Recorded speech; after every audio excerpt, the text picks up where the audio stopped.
Hey guys, welcome to the close. 2 p.m. That means there's 2 hours left in the trading session. What a bounce back for markets. 2 days in a row here, solidly higher to end off what has been an extremely volatile week. Headline-driven market continues here as we see a big move down for NVIDIA there on the headline that Trader Pratt and Miss V were talking about. Let's have a look where we are at this point. Nice rally to end out the week. As we said there, 2% for the S&P 500, currently 2.5% for the Dow, leading the way. It was the NASDAQ that led things yesterday, and tech stocks specifically, but you can see a bit of a laggard this afternoon. Still a nice day, though, 1%, 1+% in positive territory to wrap up the week. TSX here in Toronto, 1.7 to the upside. Brazil's positive, crude to the downside. Crazy week for crude oil and energy markets as well. Both Bitcoin and Ethereum in positive territory. Hey, we'll take it. There is a very positive board to end things off for the week. 1.94 currently on the S&P. It's financials leading as they were when we left you in the morning. Banks very strong right out of the gate today. Healthcare stocks very strong outside of Moderna. 3.8% to the downside. Consumer discretionary, industrial. Basically everything is in positive territory, including the energy group, even with a bit of a pullback in oil. 2 days in a row, we've seen a bit of divergence from energy stocks and the price for crude oil. Quick look at the NASDAQ here. ZS off earnings to the downside. Zoom as well, 2.9 to the downside. ITNU reported CRWD in negative territory. Otherwise, though, pretty positive right across this board as well. Moderna standing out there, 3.8 negative. AstraZeneca and Amgen offsetting that. And then some. Consumer staples, communication services in the NASDAQ also in positive territory. Pretty good looking way to wrap up the week. As we do most days around this time, we'll jump into a few opportunities that we presented to you. If you joined us at 8:30 in the morning, join us every morning at 8:30. And we talk about everything that's moving in the pre-market, get you set for the open at 9:30. We're going to go back right now, review a few of those trades and opportunities that we presented to you. Sean's going to kick things off here with a look at one of his trades from today. Hey guys, what's up? Your trade of the day today is going to be Palantir. Look, we went long yesterday down here at 10 bucks. I mean, that was a fantastic long all the way to the upside to $12 yesterday and even higher than that, man. We'll have to see what we're talking about with today's trade of the day. We put it down on our sticky note and we wanted to really go long early on this name because we saw the move yesterday and we weren't sure what the NASDAQ was going to do. So we didn't use a full default here because we were waiting for lower. We put that on the sticky note that we're waiting for actually $11 down here on the downside. So the very first trade that we put on was actually a pretty good one, defending that 11.50. We didn't think it would come in. In the pre-market, we're up here 12 bucks. So we're like, okay, maybe we don't get 11. Let's see if we do. And it comes crashing down and we're able to get it right here at 11.50. Start to get some outs, 11.75, 11.85. Why? Again, coming into play, the $12. Like, I just didn't think the market was going to rally today. And it turns out that it's kind of a wishy-washy day here on the Friday. Nicely done to the upside. Comes back down. So we're getting out of everything here. Comes back down. We reload it one more time. And it's not a full position. Like I said, the market is coming down, right? We're not going to stand in front of a falling sword. So we do take it. And then we get some out there. That's about a 20-cent hit on a little small piece after that. But then we mentioned on the show that we were waiting for $11. It comes right in, and then this is where the fun really begins. Our first trade long, a little small piece at 11.05. Comes back in. We don't even get that out. Very next candle in, we get 11.02s. This is an oversized position, and we talk about this all the time. If you're going to put on risk, you have to put on risk at a level that you believe is going to hold. Because, like, if you put on 10,000 shares or whatever, it doesn't matter the risk. You put on risk up here in the 11.30, 11.40, where's your out? Right? And I mean, so many times you get these little wick down candles here, which, you know, if you're defending 11.20, guess what? It actually goes to 11. That's 20 cents, right? And if you can't hold on to that, then you got to be very, very specific. So oversized position, get it all out on the upside, comes right back down, get it out again, put more shares on. We're reloaded down here at 11 before taking it off to the upside. So these are the two best trades for me today. It's buying these dips in Palantir off of a nice support level here of 11. Pretty simple. And here goes the upside. This is 11.02 twice. So my risk on the downside is probably 6 or 7 cents.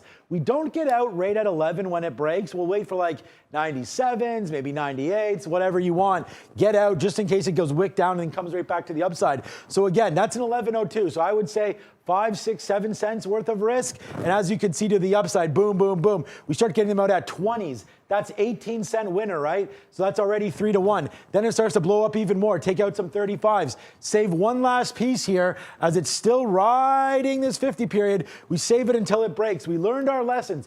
We've gotten out of shares too early before. Looks like we do it again here. But remember, we said this on the show. If you have share size where, hey, you're making your daily goal on 1 or 2 trades and you can hit that and not worry about it, that's kind of what we're doing every time with Palantir. So although it's a scalp, we have this nice move here. And as you can see right now, not much happening. It's a time of day thing, right? You need the volume, you need the key levels to hold. So today's trade of the day is Palantir. It's on the sticky note, and I liked it.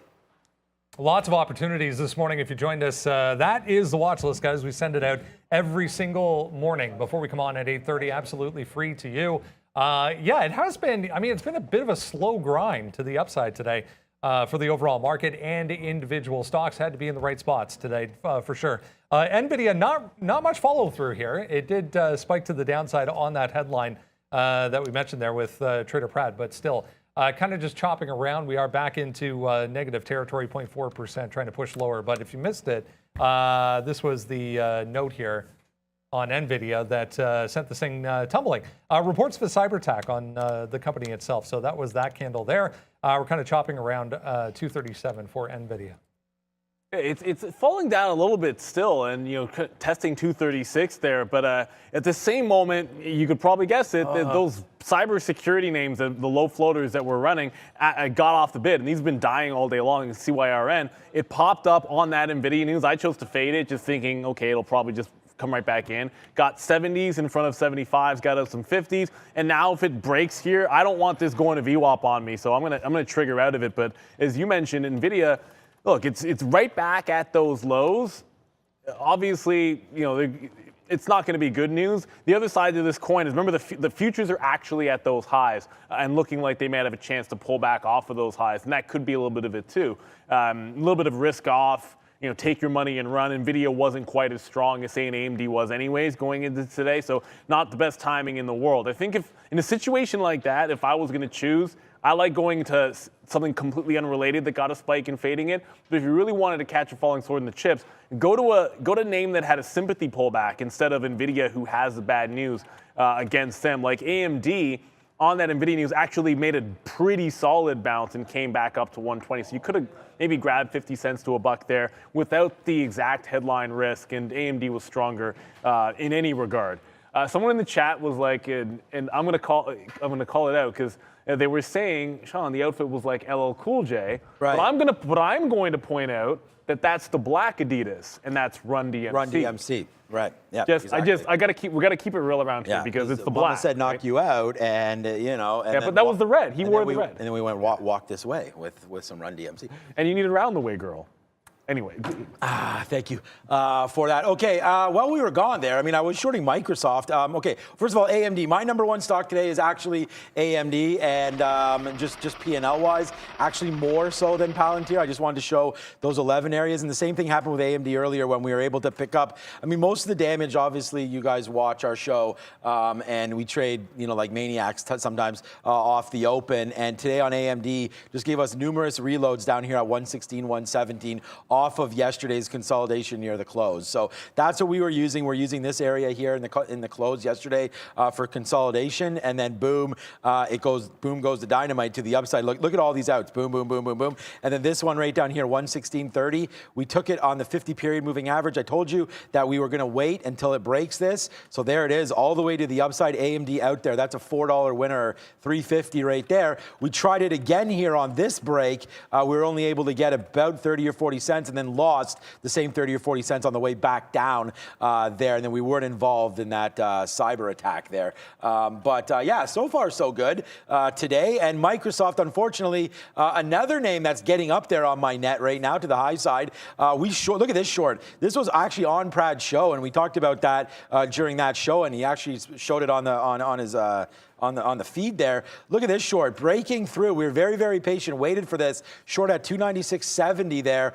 Downside. Look at this out. $1.50. Then it rips up, and we take the last piece out right there. We start to get more and more and more. We start to build shorts again. And then for some reason, when I was just doing the trade of the day right there, I guess my stop must have been at 50. It got ran. So that short was 22. Look at these outs. 40. Like, look, this short is 22. And I just want to go over this because I think it's important that we talk about risk management. Like, look at this trade I have on right now. 50 cent worth of a win here on the short side for Microsoft. Short right now, 296. But this 296.60 out. Look at this trade. This is the important thing. This is 296.20. Our best out is $1. Our best out there is 80 cents. We get some out when it breaks this to the upside, right? Then our last 40%, we are only taking a 30-cent hit. So net, this is a great trade for me. We should have got them all out right there, but of course, like I said, we're prepping literally the trade of the day right when that breaks. Get out, and then when we come back in, I say, uh-oh, we want the short again, breaking lower again. We take it, and there it is. Boom goes the dynamite, it's spinning. We'll start to spin the money early here, guys, today, because that's what I feel like. It's been a big money-making day here. There comes the downside. We're taking out VWAP right now. This is a 79-cent win right here for Microsoft to start the show, Brendan. So far, so good. Yeah, let's continue along. We'll talk a little bit about a few other opportunities that popped up this morning. I was just watching Zoom here, guys. Zoom coming up on volume back to the downside. Remember this one, I mean, if I zoom out here a little bit, zoom out on Zoom and show you yesterday, this thing's given almost all of this back again from this big move up that we had yesterday. But back to 122 on volume here for ZM. Remember, they will report pre-market. I'll double check. I think it's pre-market on Monday. For ZM. But let's talk about Square or Block, whatever you want to call it. SQ, regardless. Huge day, back higher, still holding near day highs, in fact, for SQ, guys, after finally some buyers coming back into this thing. Yeah, like, you know what? It's held up so well, and it's been so strong. And the real short was probably this morning. We're busy trading Etsy, and like Square, I love the fact that we're able to do this. I still say it's expensive relative to PayPal, and that PayPal makes a little bit more sense at these prices if you had to pick one. But there was that top, and this is what we're sort of warning against this morning. This 116, and then again this 119, and it still has not broken out of the top end of the range. It's a ridiculous move. We're at $82 at the bottom, right? So this is already just a gargantuan move to the upside, but immediately into that resistance. And I'll have shorted it twice and made money, but that's only because I had hard stops each time. I was trying to like hit the home run on the pullbacks, but it still hasn't broken this 119 top yet with any vigor. So I still feel like that's going to be solid resistance. I might take one more shot in the aft. But remember yesterday, like the last short I had on Square, I just did not reverse it. And it ended up going parabolic to the upside. That was into earnings. I don't necessarily see that happening. I think that was a factor of yesterday's historical rally. The last time a move like that had happened, you know, red to green was literally like 01 or something like that. So it was a historic rally. It was going into earnings. I'm not sure it would have that much juice already up that 24%. But we get back to that 219, 119, and I think I'll take another shot short. As you can see, I'm pretty much, small caps like IMPP, Clove, and CYRN, and of course, still Virgin Galactic. Although there was a quick long in there, but I've basically been short that name most of the day. I'll take another shot, Square 119. That's a great top on the 15-minute. We just reloaded here, Microsoft. We obviously should have got out when it touched VWAP. I mean, I didn't realize you'd be so sensitive, Microsoft, there at VWAP. So we did reload it, and you know what?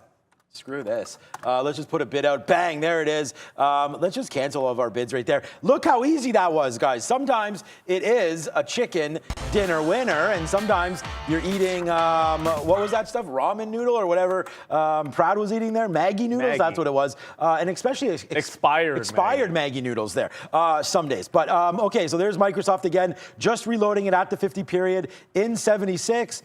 out 48 in about 20 seconds. So we'll take that to the bank and hopefully run away now. And we'll see if it comes back down to the downside. Maybe this time we'll learn our lesson at VWAP, but I don't think so. Look, PayPal, another big name today. I don't know. I could buy some more NFL NFTs. I don't know if I should do that. Okay, so PayPal, another strong name. Just because we're talking about Block, PayPal today, obviously, it's very, very similar. Not up the same percentage points, but a nice rebound here in PayPal. And I don't know, man. We're going to talk later about if we've signaled the bottom on anything. But honestly, PayPal right here, it's nice to see. And look, it was $94. I mean, I think that when you're looking back and you're seeing some of these areas down here, it was the war, it was everything, it was exuberance to the downside. I still feel like PayPal's real true bottom is at 100, and so you're up 8-9% from there. That's good. I don't remember the last time PayPal's ever had like a nice run like this, so I don't think it's profit-taking time on any of these names, but nice to see. Is the bottom in on these names? Not quite sure. Will we test 100 at some point again? Probably. So that's something that to look at. I would take a little bit of profit if you're long from down here. But again, most of us, myself included, are long PayPal in the 200s maybe as it comes all the way to the downside. Realistically, breaking this 180 was key. That should have been taken out at that time, especially when it came back up and gave you that out. But then this was earnings, and since then, it's just been all the way to the downside. Nice to see some volume, back-to-back green days. The first back-to-back green day, basically, for PayPal, I guess it was just before earnings since January. So we've had now, it's been a month, and now we finally get 2 back-to-back green days. So we'll take it here on PayPal. Unbelievable move back to the downside for PayPal. Guys, down detector now saying there's some issues with certain NVIDIA products. Just a heads up, I actually just checked at my house. The NVIDIA Shield is still functioning as per normal, but down detector again saying there's some issues with certain NVIDIA products. Sean, you mentioned Microsoft there. Let's talk about the rest of these though, because nice day again for some of the big mega cap tech names. Apple here up 1%, trying to push back towards day highs. I mean, we can talk about NVIDIA as well, or Netflix even. I saw it bouncing nicely, but nice day here for Apple as well off of these lows.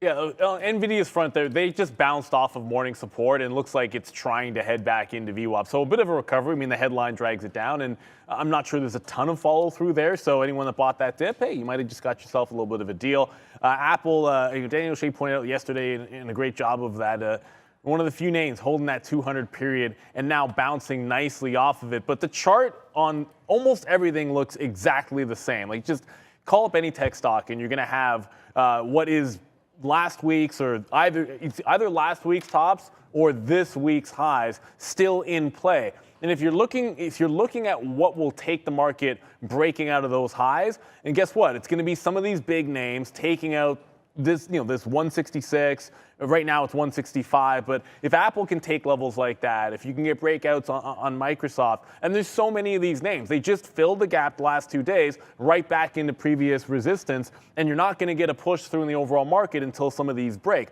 That doesn't mean that you go in ahead and short that. My approach, and I've sort of been saying it, if you look to short these tops, just find something that it stinks. I don't know, just that you think will be a little bit weaker. Like, it doesn't have to be an Apple. If you want to do that, just short the futures. But find something that's relatively weak or that has more reasons to have some selling in there. I just feel like if you pick on something like an Apple, where people have been looking to buy it off of that bounce, it's had the best levels of support. It doesn't make a ton of sense. But you are getting a nice consolidation for a break. Will it be profit taking going into the close? On the names I got, that's what I'm leaning towards.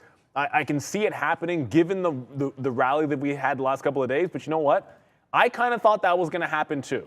And instead of just barely going green, it was a rocket ship to the upside like we'd never seen before. Like, remember at this time yesterday, we were not thinking. The notion that it would have gone another 3% was laughable at this time yesterday. So in your back pocket, when you short, you have to have a defined out. You cannot be stubborn when you have that kind of a V-shaped bottom, because if it's a consolidation break, it can get ugly real fast. Look, yeah, exactly. And I mean, I think as long as you're buying, like we keep saying, high quality names, you should be doing okay. Microsoft's PE still 27 as I see it right now. So that's still a little bit high, but for Microsoft, it's historically in line. It is below the 200 period, but looking to hit the 200 period right now. I still think Microsoft down here at 280, 270 needs to be bought every single time. And forget about, look, we're talking about big cap tech. Let's just go right over to the biggest cap tech of all, the triple Qs, which is the NASDAQ 100, which is weighted by all of Tesla, Microsoft, Apple, Nvidia, Amazon, all at the top. So it's basically just follows those three names, or those five names pretty much. And then look at this. You know, we're down below, and look at these bottoms, 330. That bottom was just made there. It goes back to some of these bottoms back in June and July, May. So, you know, we're upside now. I feel like there's a decent amount of volume yesterday, not huge, but for me, the NASDAQ still struggling a little bit, but I'd rather buy the NASDAQ down here than the S&P. So for me, yesterday, we talked about it on the show. We started to nibble early, and I got some 325s yesterday in the triple Qs. So we got that. And now we'll wait to see how high it can go up from here. But I believe, and it's hard to say the worst is through, because I don't think that's necessarily true. But with everything happening now, and we're going to talk about the Fed fund rate soon and things like that, I feel like, you know, you can start now to nibble in some of these stocks. We had a nice little wash up day yesterday, but just be very, very careful with tech in general. I just think big cap tech, which is what we're talking about, is where the strength will be if and when this market rebounds. Next few days going to be telling, definitely, and important, I would say, as far as what the overall market move is going to be over the next coming week or so. I wanted to mention Coinbase here again, because we had Coin on the watch list this morning after their report. I mean, it was a decent report overall. We tested higher and then lower, and then ends up being not much to see here. A bit of a fade at the open this morning, but Coin's still down here 2.5%. If you want to blame the lack of, I guess, since the open volatility in coin on something, maybe we'll just talk about Bitcoin. It couldn't break the 40,000. I know we're hanging out up here, but you know, you never really made that break. It was a decent test of it early on, and I made a trade on the first consolidation downside on Coinbase early in the morning, and just looking to see if 40,000 were to hold, looking to see if it could roll over, but I wasn't ready to be stubborn about it, so I was in and out, like you can see right here, about 175 out, and it goes up to that 180 and pulls back. It's just, unless you had a lot of these moves this morning, you either had the flush early on, so that's right at 9:30, sometimes it was before in the pre-market, you caught a bottom, or since then, like for some of these, you're actually guessing at where the high was going to be. This one happened to be at 180, but most of the good trading was pretty much done. It's either you got that low, held on, had that short and banked in on it, and now you're not getting a lot of action. I mean, AMD sort of similar in the afternoon. It's banking back and forth off of those highs, but the bigger moves, the monster moves, are at that 9:30 to 10 o'clock time. So I'm just looking to see, like, maybe you could have a run back up and take 40,000 and get the juices going, but I don't really see it for Coinbase. This feels like it's a little bit of a nothing burger. It wasn't the greatest quarter overall, and that's sort of reflected in the share price, but I think most of the lack of volatility is because we're not getting any movement in spot prices in Bitcoin. And once that happens, I think you'd see some acceleration, but I doubt it. Okay, yeah, that's actually what was bringing up to my next point here, was going to be Bitcoin. So let's just refresh this and see what exactly is going on with our Bitcoin today. Okay, so here's Bitcoin right now. 39,000, 38.8 for Bitcoin.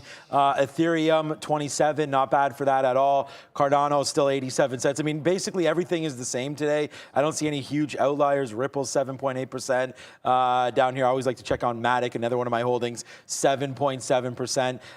Yeah, so that's it. So, I mean, crypto right now, still dancing. I mean, Bitcoin danced around 34, 35 on the Russian news, and Ethereum went down to 22 or 23. So yeah, some areas of concern seem to be weighing here with the crypto market. I mean, you know, it's holding up pretty good, unlike some of those other crazy stocks. I mean, imagine if you invested in ARK or something. Bitcoin's actually holding up pretty good compared to some of these. So I like Bitcoin here. I think if breaking through 40,000, we might get a squeeze to the upside. Like I said that before, last time it went to about 44, 45. You got about 10%. I like to see that again. So we'll see if Bitcoin takes out 40,000. And when that happens, I think it's a long on Coinbase. We're going to go on to Tesla here. I wanted to mention Silica, SLCA in New York, which is a specialty mining company. All the steel mining companies specifically, very, very strong today. This one, though, reported earnings as well that were better than expected. Popped up here pretty hard during the call, I believe it was. Day highs here on a volume alert, though, for SLCA. Let's shift over to Tesla, guys, because it was on the watch list as well. A couple of price target cuts, a bit of a negative note as well from an analyst this morning that I was reading on Tesla. It ends up being, again, looks very similar to Coinbase here. 800, though, the pivot once again for Tesla. Yeah, like this morning we sort of said 800 is your pivot. That's the only level to play off of. And if you weren't looking at that particular stock or any particular stock at 9:30, I know where I was, man. And it was Etsy. It was one to look at Square. It was Virgin Galactic. You knew the names that I wanted to be involved in. Tesla, it bounced off 800 right away, almost instantly. It bounced off 800, gets up to 820 and then rolls over. And once it took that again, it was a clean shot. As far as it went up 20, it went downside $20. And now we're basically right back in the middle. Now, the good sign is you're on the plus side of it. That's why I said Coinbase is relatively weak. It's sort of hanging out on the bottom. But with the market that close to its highs, Tesla is showing a little bit of relative weakness.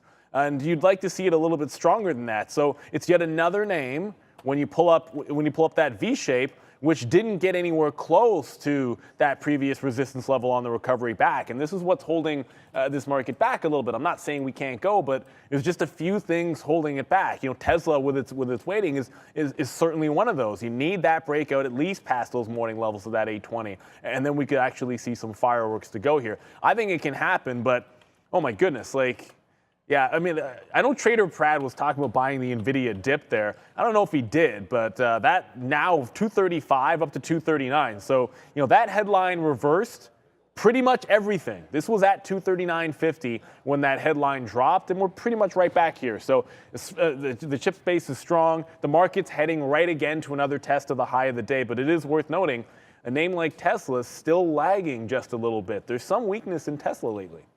Yeah, for sure. I mean, Elon Musk, obviously, there was the story with him and his brother there, and the rich get richer, the rich keep doing some sneaky moves. But okay, so when we're talking about EV, yesterday we did pretty well on NIO, but today we left it alone. It touched $20 again. So I think that's something to look at. Look at this epic drop here off the morning. That was something that, and those of you that watched the show, you know, now for a couple months, when we used to trade NIO a lot, we were always waiting for these drops in the morning, and I don't know why they happened, but it was a big one again today. Obviously, we watched the market moves as well, but like $22 off the open, down 10% almost immediately. Like, that is ridiculous. So I think this is the name that I like to trade. And I think as a $20 stock, we can put a little more shares in there. We can manage our risk a little bit better. At least I can on a smaller name. I like to use more shares and then less movement. As you guys know, that's why we like Palantir and AMD. We like to scalp that name as well.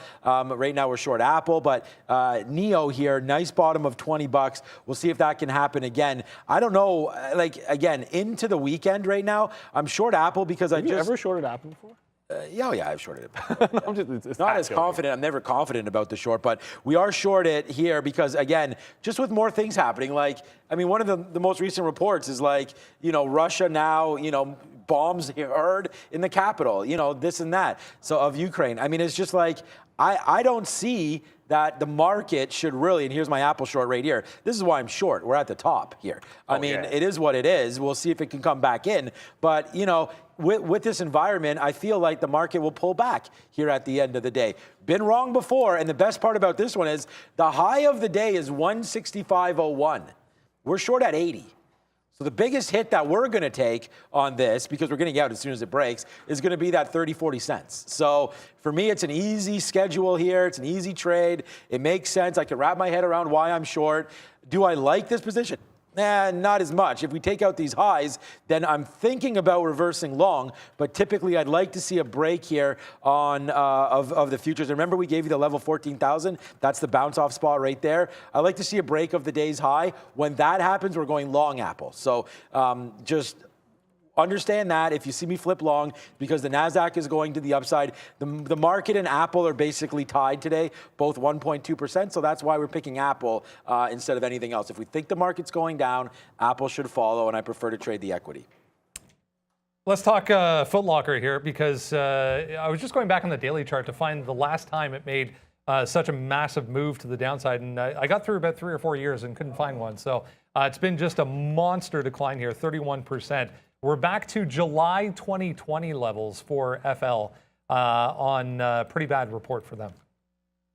Yeah, sometimes you got to sell. It's just, that was a ridiculous one. Yeah, we traded it, and so we went long 27.50, got out 27 when it broke. It's gonna. I'm gonna zoom in here because look at this epic fall, like you mentioned, Brandon, 31%.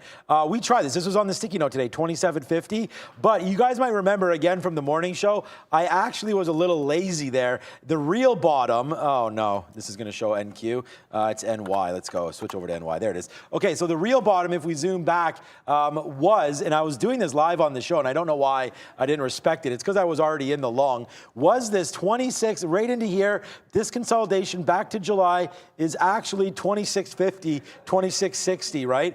The bottom for today is 26.40. So it actually respected that bottom there. And, you know, obviously we didn't anticipate that. But there's the bottom. And let me just zoom this into today so you could see there's the bottom wick right there, lining it up. Look at this.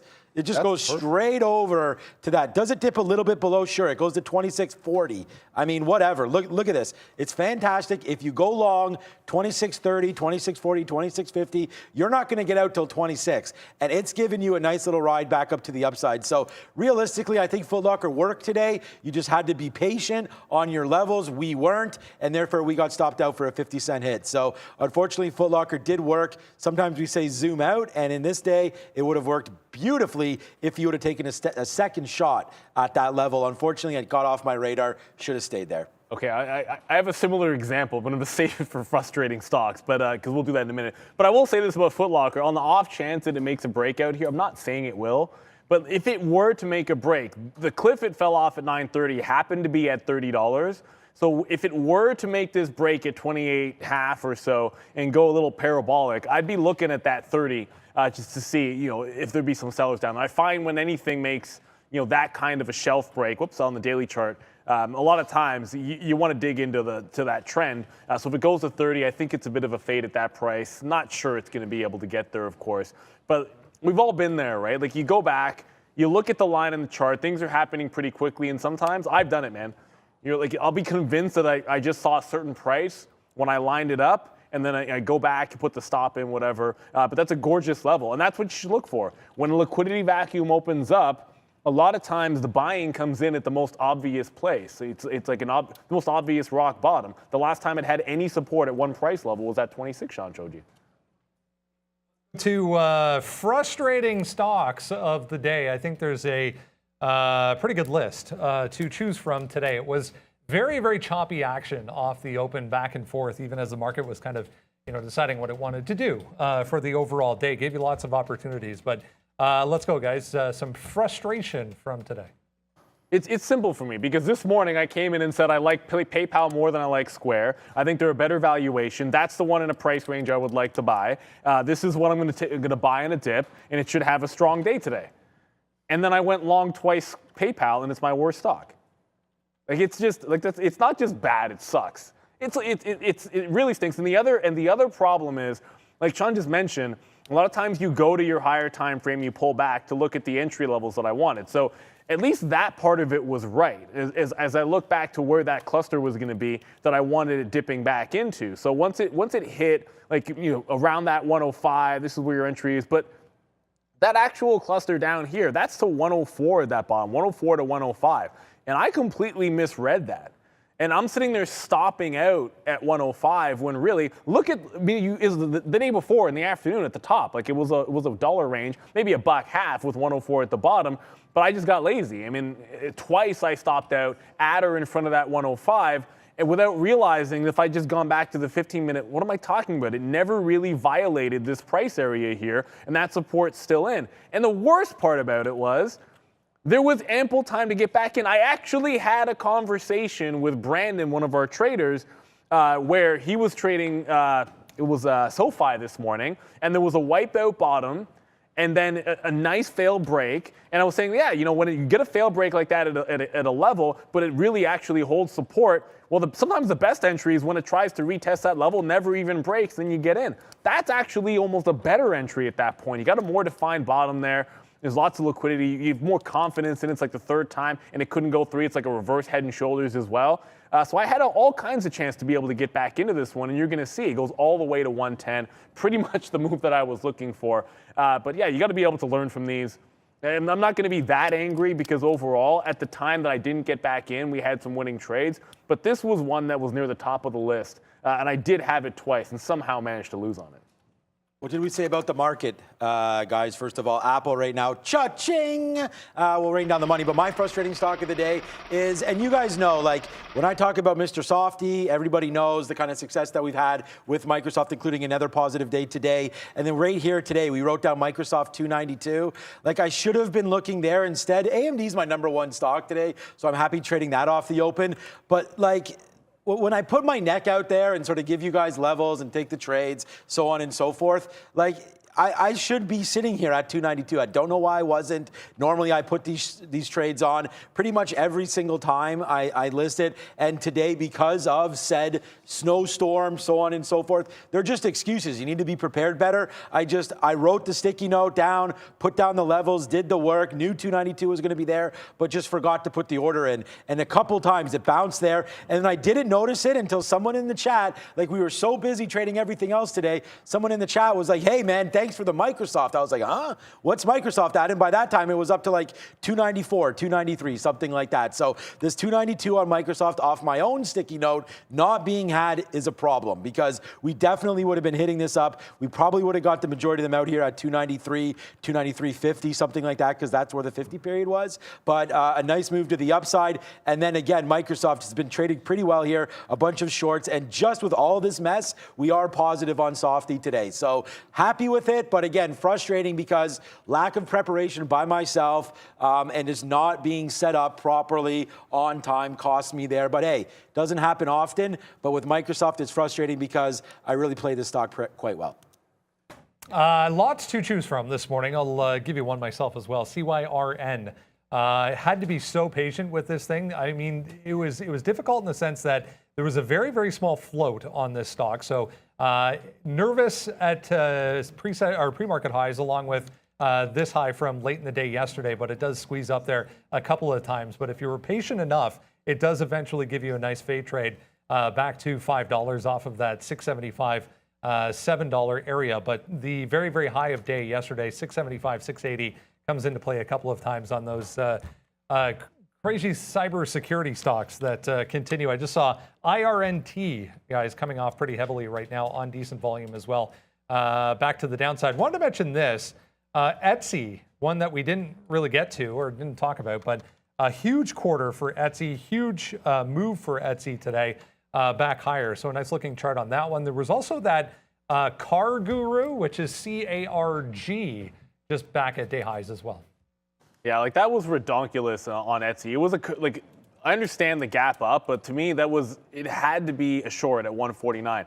And it was basically the first thing I saw when I sat down and pulled out the chart, that you come from 106 to 120 to gapping up to 150 in the aftermarket. You have a previous top of exactly 149, and then you have a tight consolidation at the top. So far, so fast. And when it took out 149 at the open, it was like the gap fill was basically right to like look at how clean this range is. It's 135, 136. That's that double top bottom for 149. And when it rolls over, it goes straight down to that 135, 136, actually going further than that. It was a one and done. But if you caught it at the open, and this is why I didn't have a couple of other things at the open, it was because I actually missed the initial trade on Etsy and had to get back in when it tried to snap back up. So anytime you see something that goes way, way too far, sometimes there's just nobody on the bid, especially that time of day. And Miss V. Hey guys, we've got another super chat from the king of super chats today, Ryan Select, sending us 1,000 Saudi Riyal super chat, saying from Sticky Note Lover, thanks guys for your efforts. Well, thank you so much, Ryan. We're so happy you're having a great day. And Sean, thank you so much for your sticky notes. Community loves it. And if you want to support, guys, please make sure you follow Sean on Twitter, you like and retweet sticky note. Back to you guys. Hey, thanks. I mean, thanks a lot, Ms. V, and thank you so much, Ryan. We'll just show it here. Ryan, thank you so much. It means a lot. And I was sitting here when you were doing it for, I think it's over $500 or $600 you've super chatted today alone with the sticky note. So thank you so much for that. I did see you do that also in the morning or the Market Mover show. And look, it means a lot.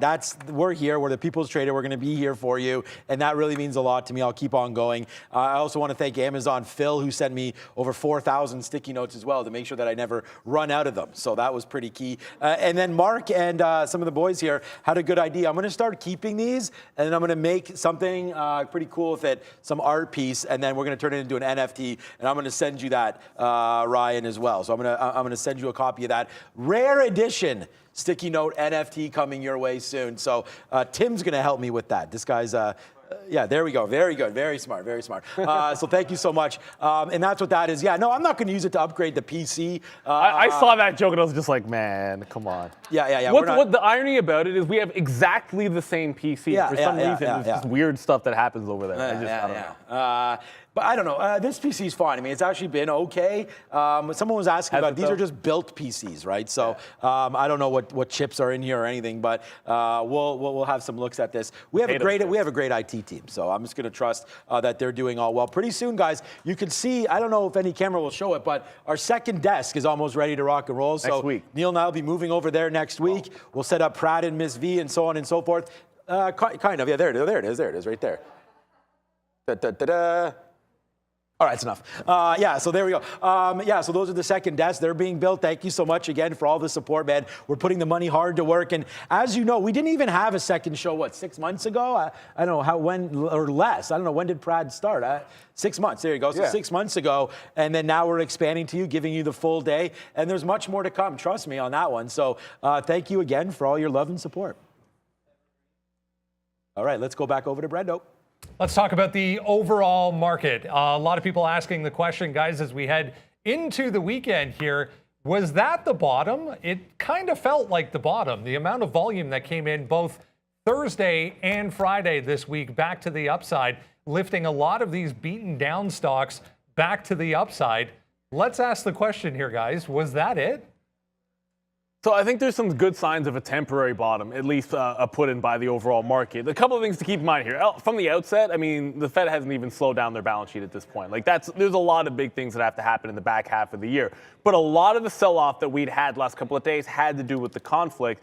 And what I find at least interesting is you had a couple of key names bounce off some good levels, like an Apple or so. But when I look at what happened in the SPY, and I could pull up a million charts that are like this, I'm just going to happen to use the SPY, and you're going to see that crazy wick down on the SPY.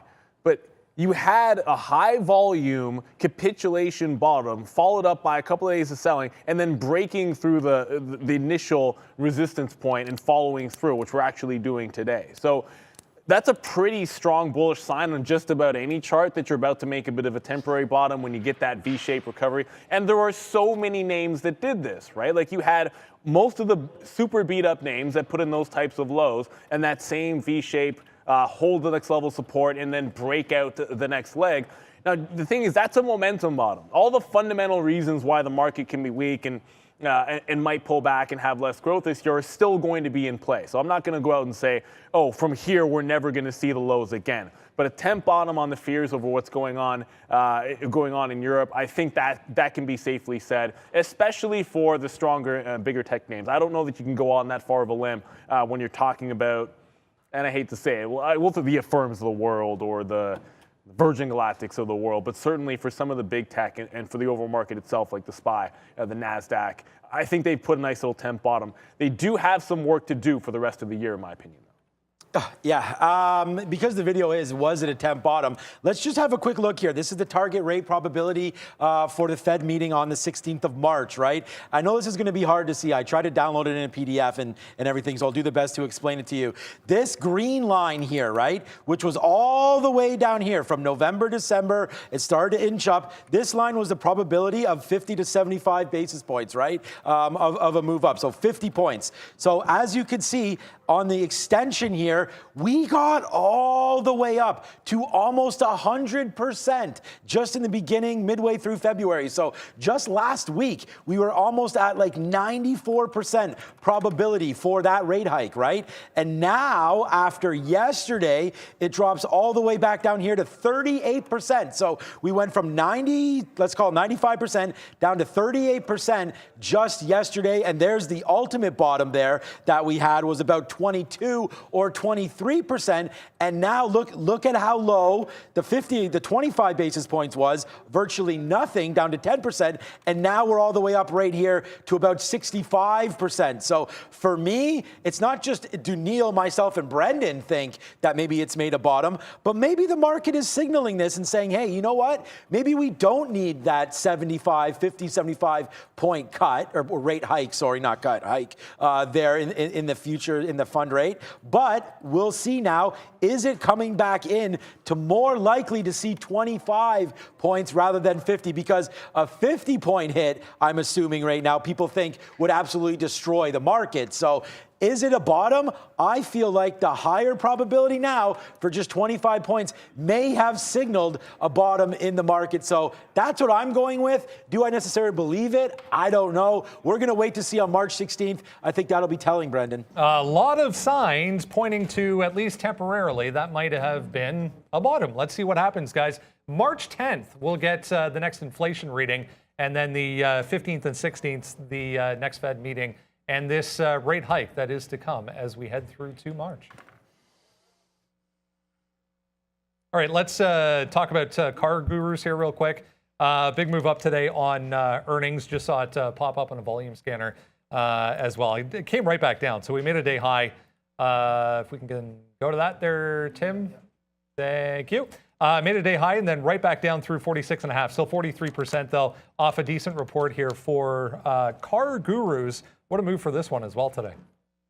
Yeah, I don't know, I can't say car guru. I actually had like what was a decent short on this, but it was a VWAP or trace short. And I never revisited that price. I'm going to kick myself for not doing it because it gave you the same thing twice. A wick off top at 45 and then it gives you VWAP and then plus, but then it gives you the same move again before eventually breaking back out. When I looked at this earlier in the day, I sort of said to myself, you know, the expansion from that previous level on the daily chart, when you look at that 40, that's what takes you to 45 even. So I get like symmetry like that. And once you've broken through, I don't know that I would touch anything till about 50 even. So strong move for a CARG. There was a trade earlier on. I'm not sure I see it. That's a linear move this afternoon. And when it's that steady and linear, there's not always a retracement trade. You better be early in on the trade long, and then you can hang on to it. Just noting, I see some people in the chat talking about GFAI on the move. I saw it, I see the volume, and I popped up the daily, or maybe the 15 will be a little bit better. Yeah, the 15 will be better here to see. Look at 68 cents here, 67, 68 cents. Yeah, consolidation, clearly support, 65 to 70, 74 so. But wick tops for the last week at that same 67, 68 price. So I kind of feel goes saying that there might be a turn before it gets there. It's already starting to show signs of slowing up. So again, if you get breaks like that, zoom out, have an idea where you want to take profit. That's 10 cents, but it's a 20% move from that breakout. So understand that that's really good, and sometimes you want to make sure you grab it. Not every penny stock has to go to $1 all at once. So watch out GFAI, even if it takes out this top. That 67, 68 cent area could be some trouble getting through. Man, I haven't even looked at that CARG, but I am looking at Apple, and we have gotten out now of 20, 40, 60% of this trade I mean, I wish they were better winners, but pretty happy with some of these. We basically have these two bottom ticks right there, 50, 55, and then again at 50. And then we took a little bit out when it broke back up to the upside through that period for only 20 cents. We still are holding out for the high here on Apple. I do have a bid right down here at I'll tell you what it is, 164.16. 15 down here, so we're going to wait to see if it comes. I don't know why, but why we picked that, but there it is right there, 164.16. It's that little wick right there is 15, so we'll go a little bit ahead. I don't know. I got to pick some spots. I mean, if Apple comes down there, hopefully the 5 cents doesn't matter, but it has before. So we'll wait to see. That's going to be my short right now for Apple. We're in this trade. It's one that I put on. We talked about holding shorts in or holding longs into the weekend. I feel like it's dangerous. The market now, if you go to yesterday's bottom, right, and then you make it all the way back, that was 8%, and then you add another percent here again today. So the NASDAQ itself is up 9%. Roughly, let's go 7 to 9% over the last 48 hours of trading. So that just seems a little bit too much for me based on the fact that we have like the first kind of war that we've had since, 2014, I guess, with the same situation in Crimea. So I don't know. We're going to wait to see. I feel like the short prints at some point here. We're waiting at 164 teens to get out of this one. But so far, so good. And we're going to hold on to this Apple trade. I didn't look at that IMPP, but that looks like a good short. I want to remember yesterday, too, though. We had, like, monster sell imbalances come in. And then it reversed. Like, there's everything about what you said I 100% agree with. And I thought it all yesterday, too. And the market just kept screaming. So I wouldn't be too stubborn about it. IMMP, this one got me in the morning. I'll zoom back out. This one got me in the morning because I was sitting in it pre-market. Just one of those. It had gapped up yesterday, so this is what it did yesterday, going into $2, then pulling back in. Then came in, was still holding below that $2, consolidated lower, so I was short. At least I got out of it when it took out that 155. I never reversed into the long, but I waited for it to take out 2 and go parabolic. Like sometimes, and I forget who I had this conversation with, might have been Pratt. Sometimes it's best if it's really going haywire, just allow it to sort of break an obvious stop area. Like it took out 2. I was willing to take this trade. Like it tests 2 and comes back. If it had failed again, I was willing to take the short at 95, but it didn't. So once it went, let's just let it make an obvious turn. So 225 or 250 were the targets. It got to 25 and stalled out. It got to 24 actually. I grabbed 22s and 21s a couple times. Well, 23s and then 21s. And then been holding it ever since. It hasn't been able to break back below this 190, which you can kind of see was another consolidation break. And that's what I'm holding out for, that the rug can get pulled. Virgin Galactic, I mean, I can go over it, but you kind of know I was short this one in the morning. It was good from like 885 in front of 9 down to 850 a couple times. And then it reversed at 9. Now it's just a short off the tops on this name. So I want to be holding this. If the market flushes and Virgin Galactic doesn't break VWAP, I will be... that couldn't happen. It has, like, this is like one of the weakest stocks out there. It would have to turn red if the market flushes from here. All right. To quote Trader Pratt, determine in the background. Here we go. So hit the siren. Here we go. Again, just like yesterday. But the problem is every time Trader Pratt says that, the other thing happens. So that is the problem. Like, dude, the market ripped on us when. I know. So we'll talk about this guy's asking for raises and everything, and we see what's happening here every time he goes. But we love Trader Pratt. What a great job, and thanks for hustling in today. Yeah, you can show Trader. Let's show Trader Pratt's camera there. Let's see. We can get a here we go here. If you guys have it there, Tim. Where's Trader Pratt? We don't have it. Okay. All right. We'll work on that. Yeah, so here we go. He might be right this time because here we go to the downside again here. And that's actually Randy's thing. So but I've heard trade. Yeah, oh yeah, he goes, here we go all the time. We'll see if he's here again on Monday. Randy, the hardest working guy on vacation. But okay, here we go. Now I can't stop saying it. Here comes Apple right now to the downside. You know what, man? Like this is a 70-cent win. We are waiting for this tick right now. The market is coming back down. This is the call that we made. The market goes red here. Well, not yet, but we are coming back to the downside on the NASDAQ. This is the call that we made. So let's sit here, and honestly, I'm going to cancel this. I'm just going to get on the bid right now. If we could take this out, there we go. So we just took it out there. Here we go. At 25 right there instead of waiting for 16. What do we care at this point? Bang! There's another one right there. So Apple with the short side win here. Yeah, we talked about this. This is what we wanted. There's 164.80 all the way down, 60 cents in the money, man. All we're sort of doing is stacking that cash today. One more time for you guys, man. What about Nucor? I know we talked about U.S. Steel a little bit, or maybe we didn't. Brennan did. I think we missed going over it, but those are all strong today. It's up 9.5%. 9.5%. Yeah, so the same thing. It's getting a little toppy. Look at Nucor. I want to give a big shout out to everybody who's in this one with me at $95. NUE. We bought this a while ago. Look at this. I mean, this is what I do, honestly. We sit here in our long-term account, and my kid is here right now in the background. He's been buying up some of these names as well. Every single time you dip to key levels like this, you gotta buy these, man. Look at Nucor breaking out to Nucor all-time highs as we go upside now. 130? Like, we just bought, first of all, we started buying here, we just bought more down here, and just in a couple of weeks, Nucor up 40%. Hello. So a good little win for that one. We may take some out, but this is my only steel exposure whatsoever. So a nice move back up to the upside. A check in on Win. Oh, shout out to Austin. It's you, Austin. That's who it is. Austin on the chat always mentions to me about the Nucor trade. So, and then I think it's Goldman as well. You're in Win with us. This has been disappointing only because we did have did we get a 100 break? I don't know if that's true or not. But Win was dancing around $100 for a while. Our buy is the same situation as Nucor. We've been buying at $80. It's nice to see that it's up that 8%, but it was a hell of a lot higher. Getting hit right now on obviously on travel concerns. It's, Win has Macau, so China, some of the exposure there for the East. So you know what's happening. We don't have to keep talking about it, but as travel and as, things start to settle down, I believe Win fades higher as well. So I didn't even notice that, man. If that hit the 200 period, I should have been out. So I'm going to look at this. I have some work to do this weekend about putting out orders and where we want to get filled on. So I think we got to respect this on Win. I mean, I was not expecting, honestly, if I can get 20% on this name, we'll take it, especially in the uncertainty. So Win a good trade and Nucor a good trade. We'll probably get something out on Nucor. I did sell AbbVie the other day at 144. It's at 150 now, so that was a mistake. I always have that, man, FOMO. Oh my God, I got all the FOMO right now. We were talking Nucor and I was looking at US Steel and I was about to say, I can go over GFAI in a quick second, but I was about to say it was getting toppy on US Steel, getting to this $27 level, consolidating. It's just a little bit much. And looking for that rollover break at 26.60, but then this happened on GFAI, which I was just saying, like, watch out for 68, watch out for 68. Let's see, it goes right into that price we were talking about on the 15-minute chart. I get short, it then takes out the top, does a fail break, couldn't slip past 70 even. I'm then immediately all these lines, that's me offering.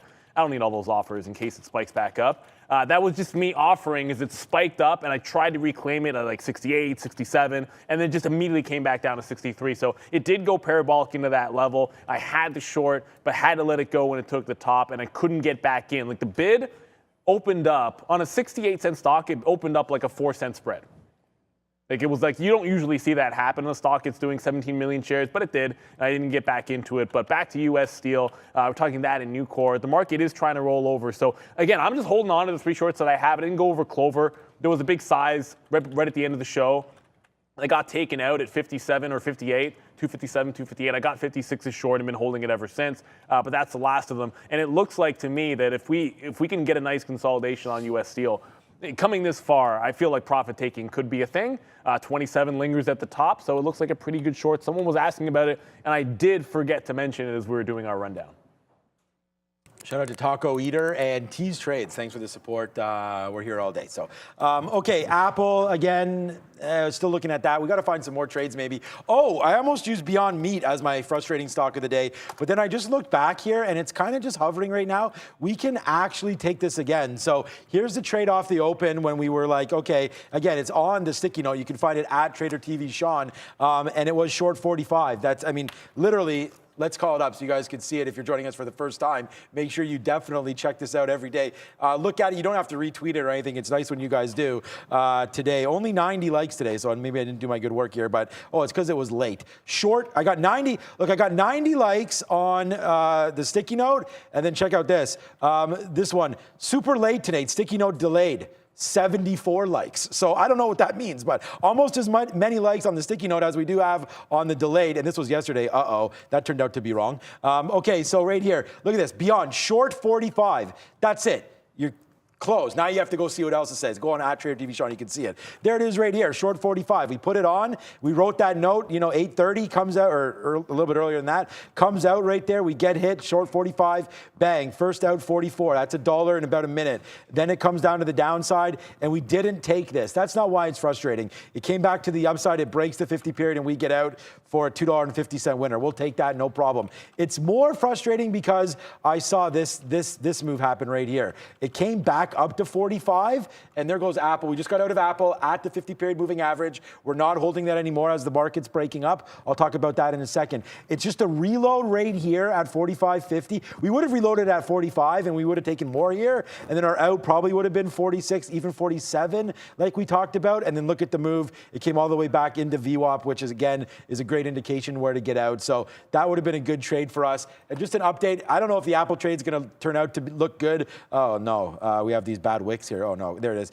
So we're just going to stay disciplined. Apple comes back in. That's why we took that out. It does dip down to 164. So we did pretty good by getting out there at 25. It breaks above the 50 period and we get out. That's it. We're done. The market did break back to the upside. Remember yesterday when the market just started taking off? Not worth the risk for me today. Oh, duh, man.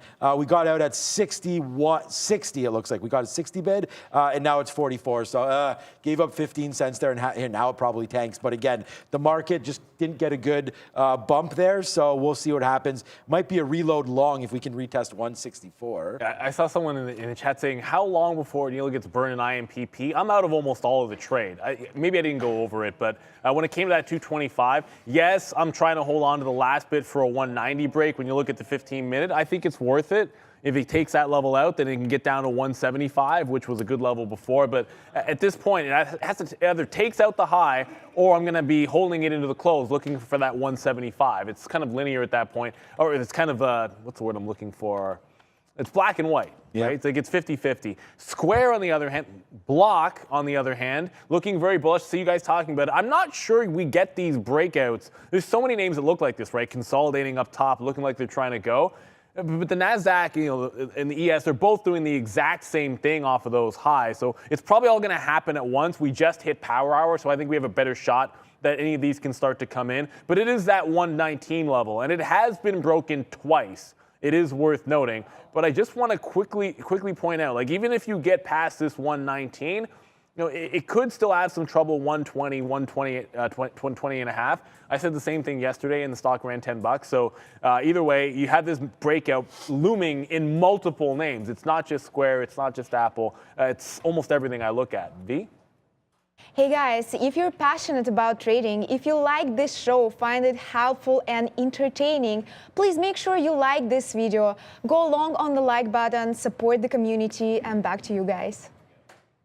All right. Thank you so much again. And I want to give a big thank you again. What a great super chat. Rayanne, thank you so much. Just so you guys, this is about $300 US or so. So thank you so much for that. And that definitely means a hell of a lot to us. So we'll keep going strong for guys like you and everybody that watches the show. Damn you, Apple, as if that falls back down. Oh, that sucks. Yeah, we're going to have to wait on that now. I don't know where we're going to go here, but damn, Apple, all the way back down. Man, we missed that. Okay, let's see. Is there something that we can reload here? Microsoft bouncing around. Again, Microsoft worse than the market today, only up 0.33 when we're down 0.87. Nah, that sucks.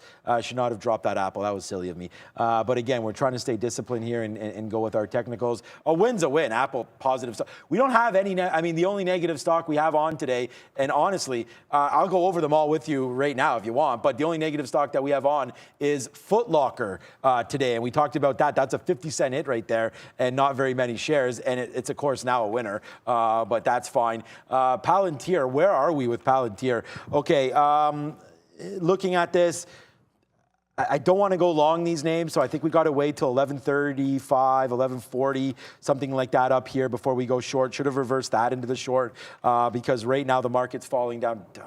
that Apple's really going to kill me right now, as this is starting to fall back down. So I'm thinking, honestly, what about a break right here, 1120, sorry. Let's try a short on Palantir through 1120. I think that makes sense. If we get back up to 1130 there, then we can get out of that trade if it breaks above. We also have VWAP there. So I'm kind of digging this right now. Let's try 1125 actually here, as I feel like the market's going to fade out. Let's start to build a short in Palantir and then use some of these levels, not up here, not 40s. I'm going to use these 30s to get out, because again, if we can get this down to 11, I think that's pretty decent. That's 20 cents. So we don't want to lose more than like 15 or 10 on our first position here. So let's start to build Palantir and go over to Brendan right now. All right, MRVI, a few people mentioning Maravai Life Sciences.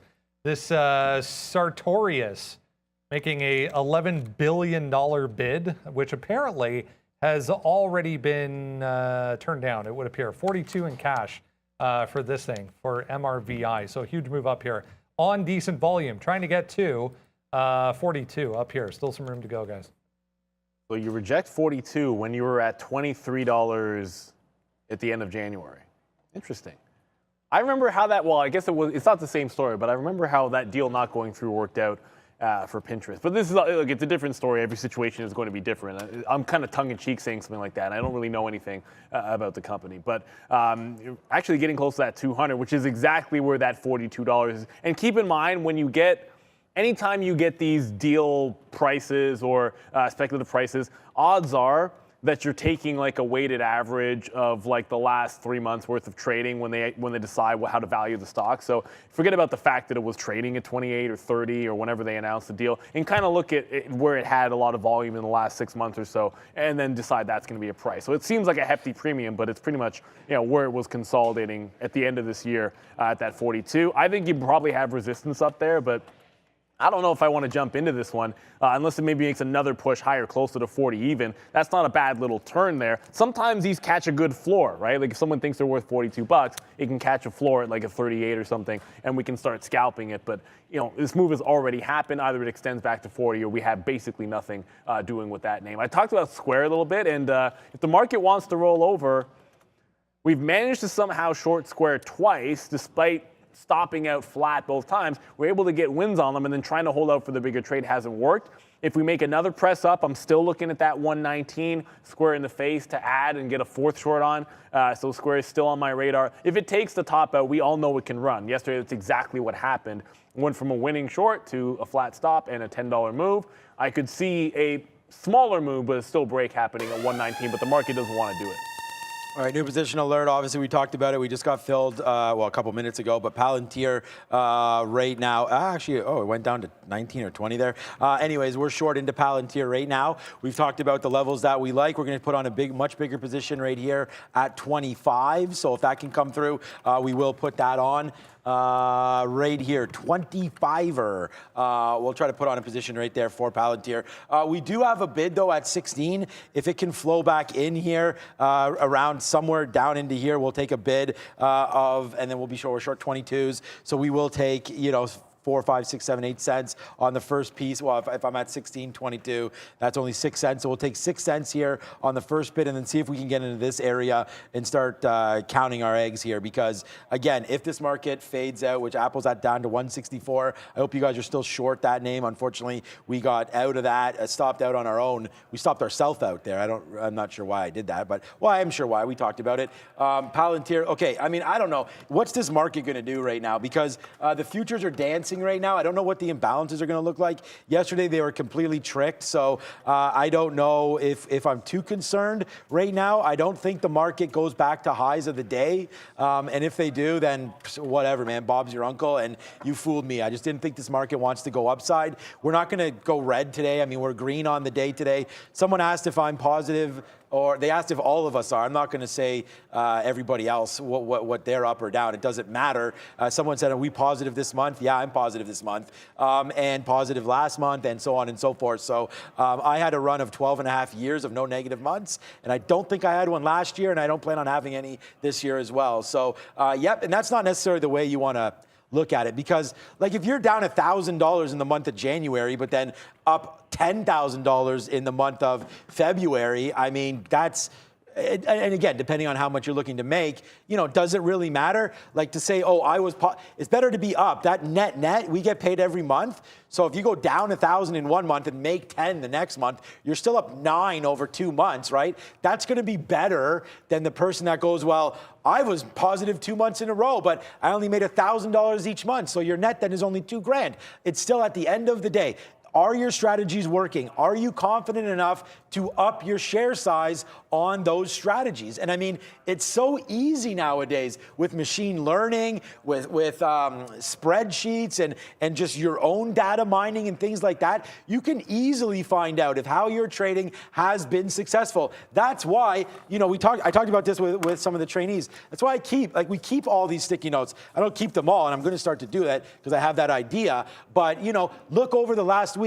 Were your ideas working, right? That Microsoft long, that Facebook long at 206, were those ideas working? If not, then why am I keep putting them on the sticky note, right? So you have to think about that, and that's how I like to analyze, if I'm up or down on the month. Are my ideas working? Have I share sized appropriately? And have I really learned from any of my mistakes? So those are the more important questions, in my opinion. I've trained thousands of traders, seen thousands of traders, same as Neil, and I mean, honestly, it's just everybody's different. Trade your own style. Right, yeah, exactly. Trade your own style. But regardless of what your style is, it has to be profitable. That's why paper trading, understanding what your methods are, why you're in and out. It's the same reason I'm out of Apple. Understand what you're doing, and you will be successful. Trust on that. And one of the things to keep in mind, like, yes, everyone is different. I'll share you a story if you guys don't mind. And the trader that, when I was a trainee, that I sat next to when we graduated, it's basically at the same time, and we sat next to each other throughout our entire first couple of years in process. And out of an absolute lark, 3 years into it, we were completely different. I was always more conservative, tighter stops. So I would stop out less. I would have less shutdown days, and he would shut down more and have bigger winning days. And at the end of 5 years, we were within 5% in total net between the two of us. Yet if you actually looked at our month-to-month or day-to-day performance, you never would have guessed it. And the best part about it was the reason we worked well sitting next to each other is because we were so different. So when I saw a reason to be cautious, like sometimes he was going all in and vice versa. And that's probably one of the most important things you can do is have somebody in your trading circle, or I don't care who it is, just somebody that's a little bit contrarian, somebody that challenges your ideas, somebody that thinks a little bit differently from you, because that's the way that you're going to learn the best. Somebody that just actually agrees with everything you say or does things the same way as you. It's not that that can't help. It's just that it's not always the best thing. Most of the time, we need someone in our ear who is challenging the way that we think. That's one of the reasons why I tend to dwell on the mistakes that I make, because I find that it pushes me a little bit better. Speaking of which, I'm not going to make a mistake on IMPP. It is worth noting it just made a volume spike. Not monstrous, but a bit of a volume spike into the higher low at that 215. If it can't roll over here, this bad boy could take out the top. So got to watch out for this taking out that 225. You know these things can start to go, especially late in the day. And I got asked about Etsy a couple of times in the chat. Would you go, like, is it a short up at these levels? It feels like poking the bear here, right? Like, it fell off a cliff at 149. I showed you guys the 15-minute chart. Sure, it's a good level, but then it retested that level about noon, came back, couldn't get to VWAP. It's a good pullback, and now you're just slowly grinding back into 149. Given what the market did yesterday, this is one I don't want to test. Like, my shorts are in like the Clover, 2-day run, small cap, IMPP, parabolic runner. I think the rug could pull, and Virgin Galactic, terrible. I mean, whatever, they don't make any money. And it has been failing around that $9 price every single time. Something that actually had a good report. Like, this is what the chart looks like on Etsy here. It still has a chance that maybe it has a late break in it. So that's not the well I want to come down into. If you're taking that short, I don't know how you're not holding it till 150, 151. Like this morning, you had to give it a few dollars if it was going to go against you to make 10. I don't want to put that up, because if you do, if it goes to 2 or 3 and the market takes out the high, it just feels like that's way too much risk for what isn't as much reward, given how it pulled back that second time. It only gave you $5, so I'm not sure it's going to give you too much more than that. So I don't love the risk to reward here on Etsy. Otherwise, I'd already be in the trade at this price. It's the same price I had this morning. We're having a lot of fun here on a Friday, and thank you guys again for all of the questions. I mean, that's what we're here for. And I think that Guy at Lax. Guyat Lax? You know what? Yeah, I've had Sean. that wrong. I don't know. Guyat Lax? I think that makes sense. Sean's speaking the same wisdom as Arun, and I think that's what makes Day Trade the World so valuable for retail traders, right? And I would just agree. I mean, that was my job. Well, I mean, I've been trading forever, but on the side trading, and then, you know, part of my job was to onboard offices and teach the traders here at Day Trade the World and use some of this rhetoric to help motivate and so on and so forth. So good luck on that one, and that's what really started the whole show. I mean, I was literally in Paris getting ready to do this, and I got a phone call. I was like, oh, we're going to throw Neil beside you, and we're going to blast this to the world. And we were like, okay. And then the rest is history. And I was like, Sean, does Sean know you're doing this? Yeah, I was like, literally, it was Sunday. I was boarding the plane, I think, Sunday night, and I got a call Sunday. And it was like, okay, instead of doing it to only offices, we're going to try to blast this to the world and see where it goes. And tradertv.live was born. So, all right, let's go. Just watching Palantir. Look, the market's falling down here, and Palantir's not doing anything. So let's get off of this. We'll just wait to see. It's going to have to work now. We already have our areas. Unfortunately, you know, it's just not moving the way we think it should. So we're going to move on from that name. Well, we're still on it, and we're going to go average in at 11.25. We talked about that. Hopefully that will come through for us at some point. This is a name here that I don't want to short, but I just wanted to bring it to everyone's attention. DraftKings is like riding this 50 period all the way upside. So I don't like, you know, this is a very, very strong name here. It's just turning positive now, and honestly, it touched 20 bucks again. This is again 10% straight up from these bottoms. 10 o'clock bottom was 20. Now you're at 22. So this has just been going straight up, hot fire for DraftKings today. And you know, if it takes out this level here, even these higher the days, I mean, if the market rallies, so does DraftKings. So I'm going to ignore this little, well, whatever. We can play off that wick up. I just don't want to get long into, I mean, thing is, if I get long DraftKings, the Palantir short will probably be busted. Man, this is going to be confusing for me. So, all right, 21.90. And again, see, these are the things that I'm just like working through, right? Like when we're here on the show, trade a lot different sort of than if we weren't on the show. I want to make sure that, you know, everything I'm telling you makes sense. So, because, you know, when you're doing it yourself, you don't, you know, you just sort of have your P&L to answer to at the end of the day. But this DraftKings, I like it. It's going to break higher right now. I'm going to take this regardless of my opinion on Palantir. So I'm going to take this breaking through 21.92, which essentially is the high of the day. I'm going to take it right now, breaking through this 21.92. We'll see if it goes. We have the 50-period ride the whole time. So I think this is well worth the risk, taking long DraftKings right now. And Foot Locker, by the way, I said $30 on Foot Locker was the level. I've got the itchy trigger finger for this because it's such a weak name today, and I look at the shelf that fell at 30, and I want to be in this. If the market's going to roll over, I feel like this should be one that I'm in, but I just don't want to be chasing. It looks so ridiculous here, trying to say, okay, you're really only bouncing $3 from like a $14 drop. That's not a heck of a lot, but when I consider what happened at 9:30, and I look back at that 30 level, it's just I have to have this one on, but again, it's the risk level. If you take 29.20, or if I get 29.20, it could break out, run like another 70 pennies, and okay, I'm not wrong till 30, but VWAP sits down there at $1.20. That risk reward is absolute trash. So I want to pull the trigger on it, but I needed to make another leg up. And to that point, the other name we were just looking at, Etsy, well, guess what? That's going the other way, man. Like, just not poking this bear. Like, that is anything that makes a V-shaped recovery like that. Like, keep in mind, when it capitulates, that's a pretty bullish move.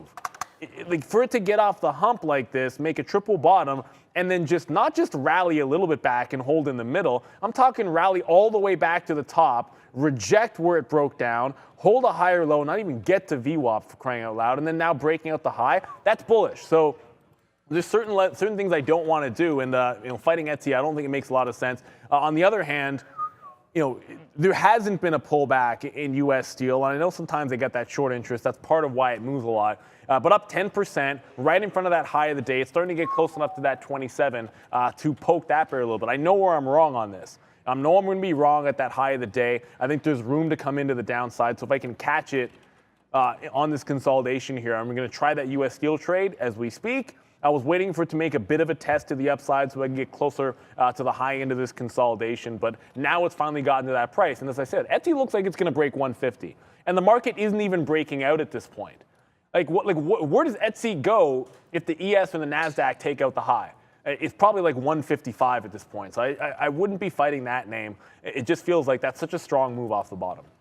Okay, I don't know. DraftKings, I'm going to take a little piece out here because it didn't, it's not going and the futures just went there. So a little bit nervous. Obviously, we're into Palantir as well on the short side. I don't know. Let's just, again, like 22 would be good to take out like 10% or so if DraftKings goes the upside, but we are now into this. And again, just nervous because A, we're short Palantir, more shares than we're long DraftKings, which I just have more confidence in Palantir. I don't know, we'll see. But right here, the NASDAQ just breaks through and then fails again, and now it's coming back down to the downside. So I just want to say, although we're still flat on this DraftKings trade, you know, watch out. I thought it would have broke the day's high and then at least ran to 22, at least there, and it didn't do that. So a little bit of a concern for DraftKings right now. Let's see if it can go up to the upside.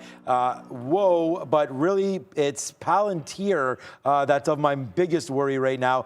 A 32 out coming soon on PLTR as it's racing to the upside right now. What's up, Brendan? That's a weird sound. Square, block, still trying to go here, guys. Day highs once again on decent volume spike. We'll figure out what the feedback is and try and get rid of that. But nice volume there on SQ. It sounds like something's about to explode, and maybe it's the market that's about to explode. Like I said, is that the market explosion countdown? If that is, who knows? But I just got into that U.S. steel, and it feels like we're just ticking back up. Someone asked how are we watching the futures. I can show you. I have multiple charts up. I will show you guys in the show that I have the NQ on a 60-minute and also the ES as well. But I always have, and lately it's been not just the NQ, but it's the VIX and the ES on a 15-minute, a short time frame chart, just so we can always monitor what's going on in the markets. I don't know if we can show that to you guys here, but either way, we're always watching overall futures. I would not trade blind without knowing what the market is doing. I don't think anybody would in a momentum trade. And I throw the VIX in there, and I think if you're trading like oil, yesterday, okay. The interesting thing about so I'll tell you, when we actually had that chart issue in the morning, anything we had already called up was fine. So I could see the charts I already had up. So I was in 4 positions, and I just stuck with those 4. I didn't add anything. If I flipped to something and I couldn't see it, I then just decided not to trade it. So it just so happened the 4 things I was in were the 4 things. If you go watch the tape and go back to yesterday morning, see, I logged out. I was just in every single, the same 4 stocks I talked about for 20, 30 minutes because I wasn't going to trade something blind. So you don't actually have to be in position at all times. That's what I want to get at. A lot of traders in that situation is just like sit out. But I was in position and could see charts and all the ones I already had. And it looks like we're settling down in the market. I have this sneaky suspicion that we might not make a move until we get closer to those imbalances at 350. I could be wrong about that. We're making a move. We're making a move. But we're not really breaking out. Every time we pull back, it doesn't really follow through. Everything that I'm in is just sort of, even like Virgin Galactic, it's just I'm sitting here. Every time it gets to 9, I take a little bit more out. And then it doesn't really break out to the top. If it capitulates again, I'll probably take a little bit more out. But it's just not going anywhere. It's been very sleepy. I just can't see any way after yesterday that we stay sleepy going into the close. Like it's way too much volatility in this week for us to end without doing something big. So I've got stops at the high of the day on any short that I have, and I think this market could get really spicy in the next 20 minutes or so. All right, just checking out. So we are stopped out on Palantir. It takes out VWAP, and we get out right there at 31s. So not a great one there. But again, our average price, the real trade we took was 26 there, so on Palantir. So we'll wait. If it comes back in, I actually don't mind hitting this to the short side again, but it's going to have to be at the same level, and then we'll use the same out. Like if we just go up and down again, this is the problem. Like we trade Palantir great off the open, and then now when it sort of goes sideways, I feel like we're still going to get the same moves, but we don't ever really tend to do it. So we got to get off of that name. But if the market crashes, I still feel like I want to be shorting these weak names. Palantir's down 5% today. I need another name that's down pretty good that we should be shorting, and I think it's going to be Beyond Meat. We've already missed that major short up there again. We are still in the money 4 cents on DraftKings, but I'm waiting for $22, and we have an offer there. So if that goes up there, we'll take that. Beyond, we'll just take it for a part, and then hopefully the market rips, and we'll get out much higher than $20 or 22 on DraftKings. Okay, so Beyond Meat, actually, it's too bad it already broke it at 44.24. That would have been better. We could have easily had that one instead. We should have. So again, I'm just learning myself right now. When you have a stock that's down pretty good on a day like today, obviously, when the market, and we're looking short, we got to go to names that are, outperforming to the downside. And obviously Beyond Meat was one of those. It did make a bottom again. This is a very interesting area, man. 43, 43.20. If you guys still are short some of the 45s that we talked about, I mean, this area, it kind of just gave you a bottom right there, 43.50. It's showing it to you. So that's a good out if you're short anywhere up here. We'll have to wait for the reload. I mean, it's not at the levels for us yet there for Beyond Meat. So that's another name. We can check back in on our Apple trade. It looks like we did a pretty good job now. Obviously, I can't be too upset when we got out right where it's at. And again, if I was holding it, I probably would have still be in this. Like I was trying to hold. I thought the market could crash there into the close. It's not happening. So decent out there for Apple. It's at a reload spot, but I'm feeling like this market goes upside again. So, let's just wait to see it. Why is it still up here? Like, why is it testing these highs? I think it wants them. So let's see if it gets back up to the high side right now. We have a lot of downside protection. I mean, 14,000 is right here. So if you are holding any hero longs or anything like that, you can wait until the market breaks 14,000. That would be sort of what I would do, as long as you're in, a name that tentatively follows the NASDAQ. You have that 14,000 there, so that's something that I would look for. Come on, like honestly, DraftKings 97, like you can't get bumped up like 2 pennies, get some of us, or get a little bit out here at 99. And all I'm trying to do is get out 10% at, okay, here we go, come on. We're just trying to get out 10% at 99. Maybe if we don't look at it, it will work. AMD, there we go. See, here we go. A name that's a lot stronger than the market. When the market goes up, here we go. AMD, a nice little long again, man. This is net by net today because I just took that hit on Palantir. AMD is my #1 stock today, so that's a good one for me. We'll spin it. We took out some of this today on Palantir, so let's hit the money sign or the money one more time. We don't have, yeah, it's because our audio here. I'm pretty sure it still plays for you guys. Here we go. So now DraftKings upside. Yeah, buddy. Let's go DraftKings. This is the long that we picked for you. So we're going to watch out for DraftKings now. Going into the long side, we shorted Apple for you. We shorted Palantir. That was bad. Apple was good. Here comes DraftKings at the upside. Just printed 02s. Let's put an offer there. I found a long that I like. It's not a strong stock necessarily, but it's definitely got a strong consolidation in NEO. It made that bottom at 20. I know you already mentioned that, and we talked about it this morning as well. But look at this long consolidation, well away from the high, right at about 2090. You can take this out. And the thing is, if you take a 2090 break, you understand that 21 is right in your face. But if 21 goes, you've got some leeway already. And because we're in this stalemate in the overall market, like the longs have every reason to hold until 14,000 breaks. That goes for any stock. And then the shorts that are short off the top, why would they get out unless the high breaks? So you're in that stalemate. Well, then why not take a long? If you can find something with room to run on a long break, which NEO has for you, we're going to go for that. I need something to the long side in case we go here, because otherwise I'm just sitting in shorts that are in the money, and then they stop out if the top goes. So I like NEO through 2090. Plenty of room to go if we're going to have a market push. Square keeps on testing 119. It does not seem to want to go there. And how about how strong NVIDIA? Like, how strong was that recovery on NVIDIA? Like, the news comes out, it hits 235. Now it's back to 240, as if nothing happened with NVIDIA. So I really hope, I don't know what Pratt did with it. I remember I heard him say that he was going to take that long position. So I kind of hope he did, because that was a good one. Like, you get that news, and if you think it's just a temporary event there and you still like it, then grab that long trade on the capitulation. Still a strong stock, and you see it go up. That US Steel, I've got a couple of bids out in case we go down into the 50s in front of VWAP. Just wanted to make sure we're going to get out of this trade if it does start to flush in. But this market's testing that top. So hopefully NEO gives me the long I want on a break. I just checked. Pratt having a good day, but he didn't have that long. Oh, he didn't? Okay. I heard him say he was looking at it. I didn't know. No. Yeah, NVIDIA and Intel, we can look at Intel for sure. What kind of a move is right now? Look at this bottom here. We're talking about AMC here. Apes Unite, by the way. Let's hit that ape thing one more time. Ooh, I feel like I have some more things on my board. I don't know. Okay, so here we go. We hit that. Normally it makes it go upside. So AMC right now, 1350, great bottom. We've already tested that a couple of times. We hit that yesterday, not today though. Now it's nicely moving to the upside here. Wow, what a good move up for AMC. Again, like I'm trading DraftKings and it's AMC that's going right now, and this is what it mean. This is what I mean by like picking the right stocks at the right time.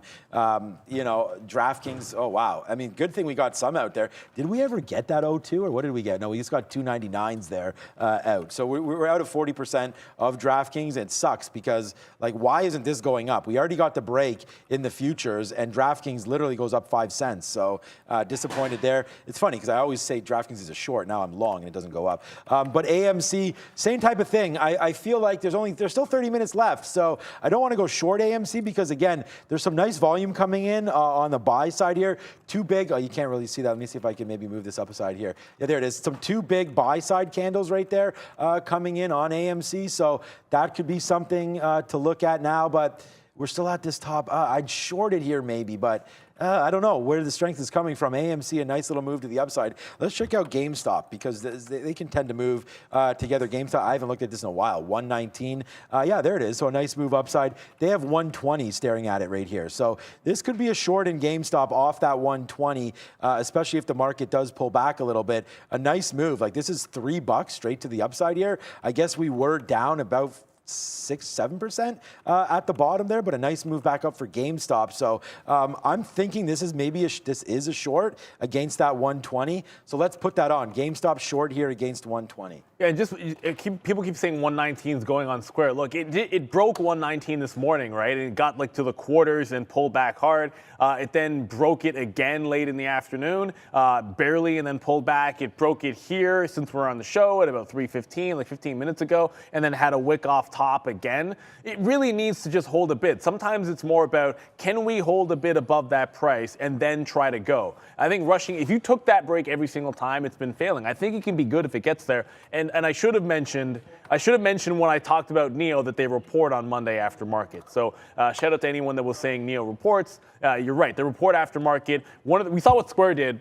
You know, sort of, or some of these names a day before or 2 days before. I know NEO has a full day of trade coming on Monday before that, but hey, if some buyers come in, fine. I need to see it break out of the high. Otherwise, I guess it's just going to be another one of those. It's like roll into those shorts. I'm on the bid for first target on a U.S. Steel. I just felt that's something off that high. It's already established the top. If it starts to roll over, I'll just add it in as a name that's gone 10%. And could start to pull back. Profit taking on the weekend makes a heck of a lot of sense to me. And there's a lot like this. Like I saw, I think it was Goldman in the chat asking about CLF. Has CLF broken out? Gorgeous looking chart today, right?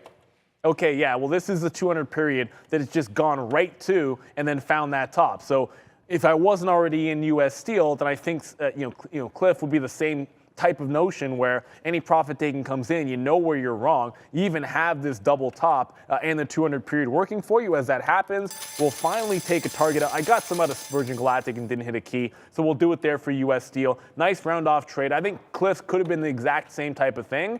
Yes, it's stronger, but it actually has the 200 period as another reinforcement for you. But there's no need to be in both. It's kind of the same setup, even in the same kind of sector. So I scrapped that whole idea with GameStop. It's just the liquidity I tried to offer didn't get filled and was like, forget it. It's already a 20-cent spread. Like once it breaks 120, I'm not, like I might be paying like 120.50 to get out or something. So just there's not enough liquidity here when it opens up. Like right there, look, it's 30 cents. So there it goes. See, there goes 120. And then I don't know where would have you, maybe I guess some 08s just printed there. So maybe you would have got at 08, but I scrapped that idea on GameStop. I didn't want that short, and good thing we didn't because be $1 out right now. As the market's starting to go back up to the upside, so we hold our DraftKings. Our target out for DraftKings is right here, 85.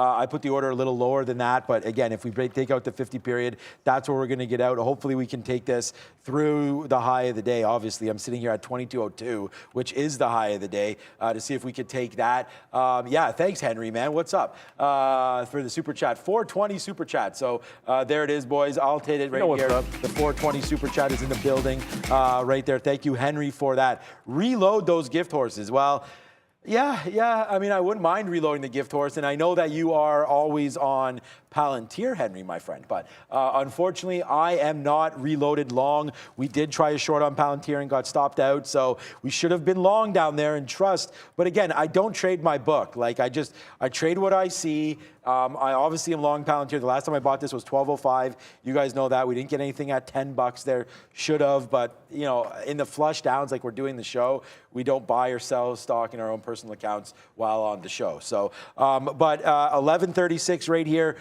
A good trade. For me, though, the market has to really rally, and if it does, man, we have DraftKings on board, and I'm not in love with an 11.50 break on Palantir. That's where I would be. If you already took this break, like where we were going short, 26, then great. You know, you can kick some out now. But ultimately, Palantir is just dancing, so I'm going to stay away. We're going to wait for DraftKings to go. Check back in on AMC quickly because we saw Gamestop move. AMC, not really. Watch out for 18 if you're long on that one. And then a name that's just at a key level that maybe might go here, especially if the market goes. Let's check out our friends Roblox. A nice move up again today, but from the bottom, you're like 7-8% again from the bottom today. This is that level right here, Roblox. Let's see if it goes $50.14 into a strong market close here. Is it going to be a strong market close? If it is, Roblox long here, 50.14. We like it. I think I'm going to take it. If it goes, great. If not, we can always get out here. So that's 75 cents. So that is a break, 15 cents, 75 cents. It's going to give you about 40 to 50 cents of target. I think we can get that. So let's see if the market continues to go. We'll have DraftKings and we will have Roblox on if it does break above this 50.15, which is imminent, it looks like. So this is a heck of a candle in Etsy here. And I mean, I don't know, it looks like it's real. It's hard to believe that that's actually real because breaking, if it really broke 150 on this kind of volume and went to 152 and snapped back down, I mean, that's kind of a wick top and you'd be shorting it off 150. But I wasn't watching at that time. And putting a fifth short on right now when the market is testing the highs, well, I don't like that notion. I mean, I feel it feels so much like yesterday. It's like, okay, well, I like the break on Neo, so if it takes out the top, I'll go into that long, no problem. But almost everything else, it's like, yeah, I almost want to be getting out of them. It's like, why am I even letting Clover get back to break even? Like, it's just grinding higher. It's just like it's setting up to give everything back. And again, I'm just holding on to the last of that position. It's the same thing with Virgin Galactic, just wants to grind and grind higher. But nothing is actually taking out these tops, and this is part of the problem. It's still in this stalemate. I think Square's finally trying to go, so maybe once again it's going to be this. It's just getting through that 50 now, which is finally breaking the high. You know what? If Square pulls back and comes to 119 and bounce off that, it's almost like an obvious entry. Just say forget it. Like something actually has to go. I don't know about that. If I had seen that Etsy candle, if I was watching the level 2 and seen it shot up $2 and reject it myself, I wouldn't have much trouble saying, yeah, just jump into the short and see what happens. But at this time of day, I need to be pretty certain about that because it's been so bullish, and I have other shorts on at this time. But Square looks like it's one that could go. I'm going to leave that order on Neo in. As long as we're in front of the imbalances, I don't mind taking the breakout, but I don't want to get into it sort of at 350. I would never want to take a position going into that imbalance. It just kind of feels like you get absolutely chewed up. Speaking of those shorts, hopefully we get that next leg down here on U.S. Steel. That seems like it's going to come in for us. That's the one that's actually moving and starting to look like it's going to work. Virgin Galactic's doing essentially nothing. That IMPP is not going anywhere either. It's been pretty solid, but look at it just holding that higher low. At some point, either takes out the top or capitulates. As a matter of fact, I've tightened the stop to 215. I'm not even giving it to the high of the day. I kind of feel like if it takes 215, it's going to 25 anyways, so I might as well just get out. At this point, those shorts, as good as they might have looked, if they're not following through this late in the session, you start to ask yourself, why is there nobody selling at this point? No one wants to take profit on any of these big gainers? A little surprising. Yeah, we took out a little bit more DraftKings because, again, it's just like 97s. It's not going up. and neither is the market. So that could be something there. We're going to wait to see. I was going to reload the Microsoft long again, but it's just a matter of what these futures want to do here. I'm feeling bearish. Yesterday we missed that whole way up because we were feeling bearish, but here we go. Said it again. That's a jinx. We have to stop doing that. But Microsoft maybe takes this level right here, 296.40 or 296. Actually, it's 296.25 or so. We can zoom this in again. And I'm not just going short like every time it hits these levels. There has to be something here. And I mean, this 296 should be pretty key. The bottom here is 295.40. I think it's worth 50 cents. But I'm scared about this upward move now, right? So I don't know. Neil and I, we always talk about the imbalances. It wasn't kind yesterday. It looked like it was going to be to the sell side. And then today it's looking like that again. So we'll just wait. Like there are different accounts there on Twitter. Maybe, I don't know if Brendan knows one. I think it's Financial Juice or something. Right. He could show it if there is a Twitter account so you guys can kind of follow. I'm not going to surf through Twitter. I don't know what it is, but it is here. Nucor right now, all-time highs. As we said, it's a new all-time high for Nucor. Okay, here it is right here. So this is the, it is. So it's Financial Juice 1. I don't know how to...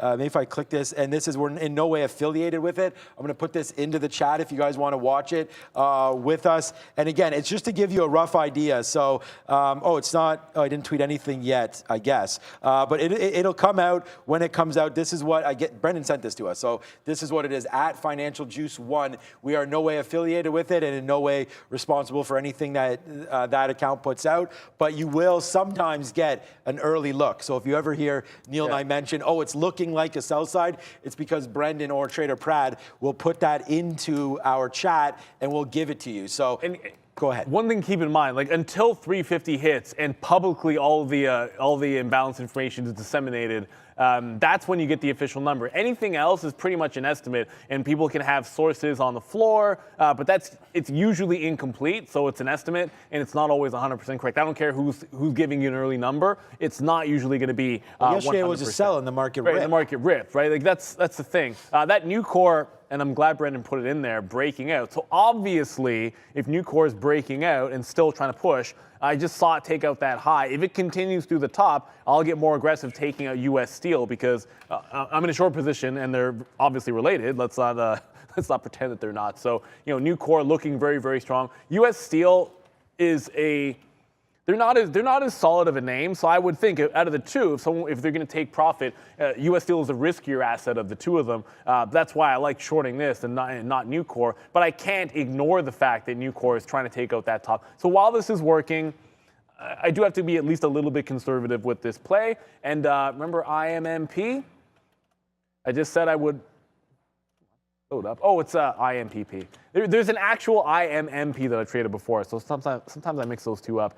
It took out that 215, so I decided that I wanted to tighten up the stop, not even give it to the high of the day. Maybe it ends up working out and it flushes, but we have enough shorts on, and we're now in the last 20 minutes of the day. Sean and I have to be flat by the end of the day as day traders, which does mean we can't hold on to everything forever. And being exposed in one direction at 350, I never like that as a concept. It doesn't make a ton of sense to me. Usually if it's one or two, that's fine. But if you sit there in like 4 shorts when the market's at the high of the day, it all comes a buy and balance. It's like, why put yourself in that position? So I'm going to trim some of these off here, especially U.S. Steel. And Virgin Galactic, I wanted to hold right till the end.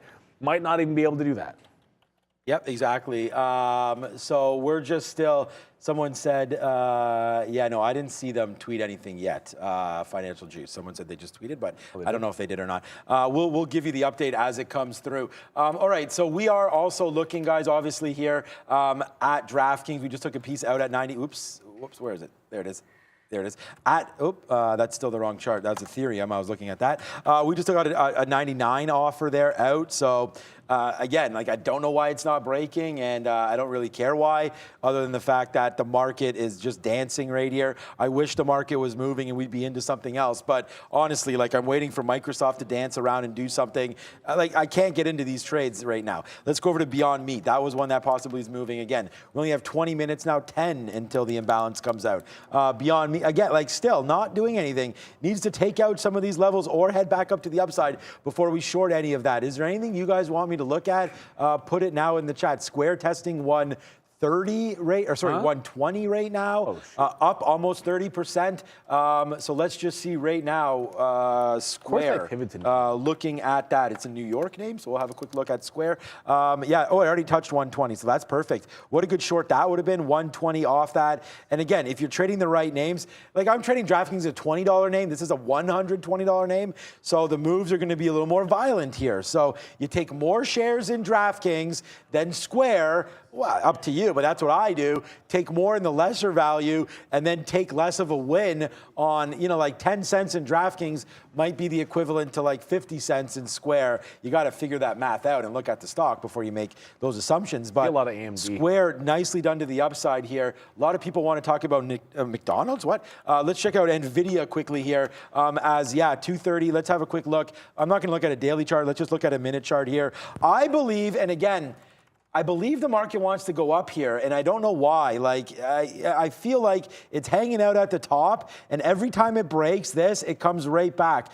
I want to see a solid break here of the 50 period. I'd much rather we be dancing around 14,000, because then I'd have a clear indicator. Like, if it breaks that by, a couple points, then we'd go short. But look, it just happened again here, and this is what I'm talking about. Look at all these wicks. Like, the market starts to go and then says no, and starts to go and then says no. Goes to the upside, trying to take out new day's high, no. Comes right back in. So for me right now, like, there's a reason why I'm sitting here watching this. There it is, another one, 939 million to sell.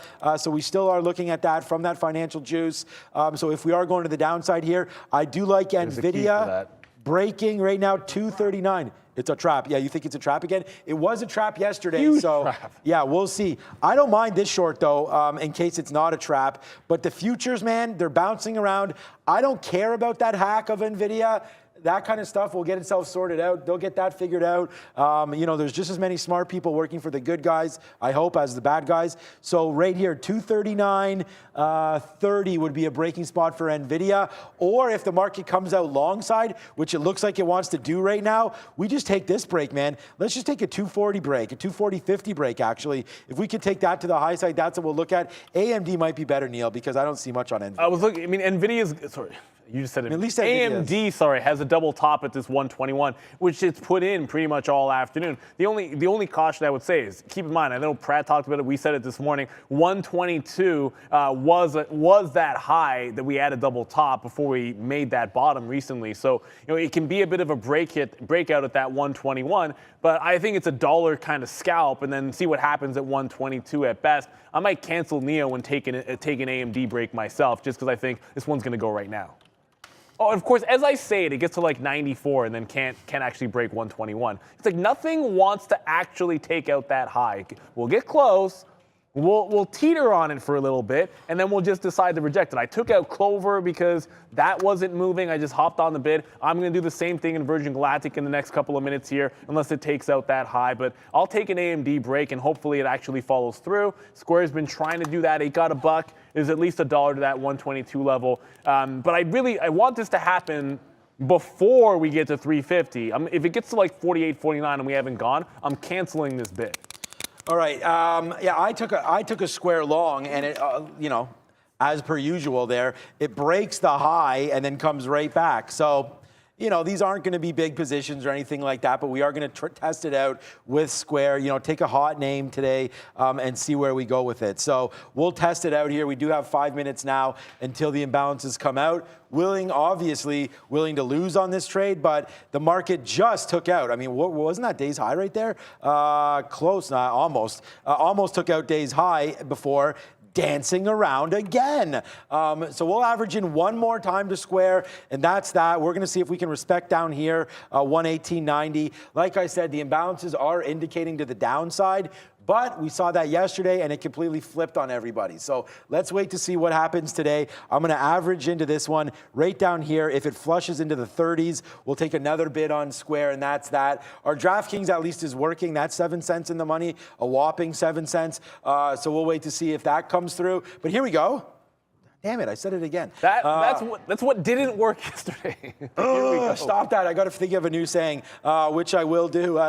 Prad's loving life over there. What was there was a song, Here We Go Again. That was like Joe Public back in the 80s. That was a good joint. Yeah, here we go again on my own. Okay, 120.20. Let's see if we can get out on Square up to the upside. It looks like DraftKings is working for us. We will average into this play as here we go. The futures trying to go back up again. So all we need is a break of 14,180. That's the high. We're like 25 points away from that. You know you can do that. Let's do the dance right now. We're long 119.90 here on Square. Let's see if we get a lower bid and then take out some of these highs. Come on, Square, put that work in.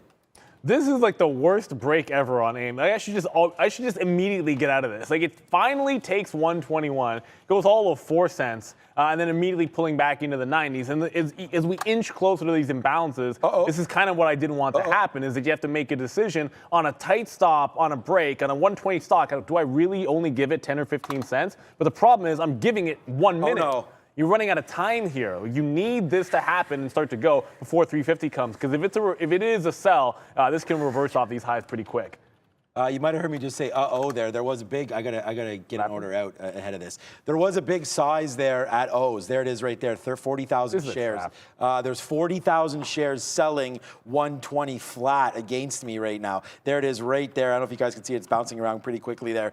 So let's offer out a piece. We're long at 94. Like I'm literally offering 98. And it's just because I feel like they'll take it out. I don't have, there it is. There we go. So we take that out now. And now we'll see if it wants to go to the high side now. Okay, it just looked at that 30,000 and said, hold my beer, as it goes back up to the upside. So again, we take out some profit there on the reload for Square, and now we'll see if it goes to the high side. No offers out, and siren alert, there's been a goal in the building. DraftKings shoots and he scores on this one as DraftKings takes it to the upside. Let's go. Let's see. There it is. We get loaded up there on 8s. Take out some nice amount there at 8. That's what we were waiting for. A nice move upside for DraftKings. Your boy's getting heated again. So we're on that heater, guys. Upside. Let's go. DraftKings as it's starting to go to the upside. Market's starting to reverse. Yeah, exactly. Unfortunately, though, we only have 20% left after taking that out at 08. Good outs, man. 05 and 08. They're on DraftKings, and Square right now, just a 30-cent winner. Let's see where we go, man. Watch out for the futures in less than 1.5 minutes. Seconds. Yeah, 90 seconds. Good call there. We will have these imbalances. I'm hoping for some upside. Let's go, baby. No timbering down. Come on, Square. We picked you out of the fire. Let's go to the upside here, SQ. Yeah, now with 90 seconds to go, like I just took out that AMD. There's no way I wanted that trade going into the imbalances. With under 90 seconds, gonna back off and let's see what actually happens, because yesterday it was a gigantic reversal from what looked like a sell and bounce and ripping to the upside. Today, it could be a bit of a different story because it is Friday. You do have that weekend worth of risk. I'm gonna point out NIO. Of course, I said I would cancel that order. If we did get up to that, get up to 350, so I do not take it when it tried to break, and you can see it's immediately reversing here. So we'll get those imbalances to you.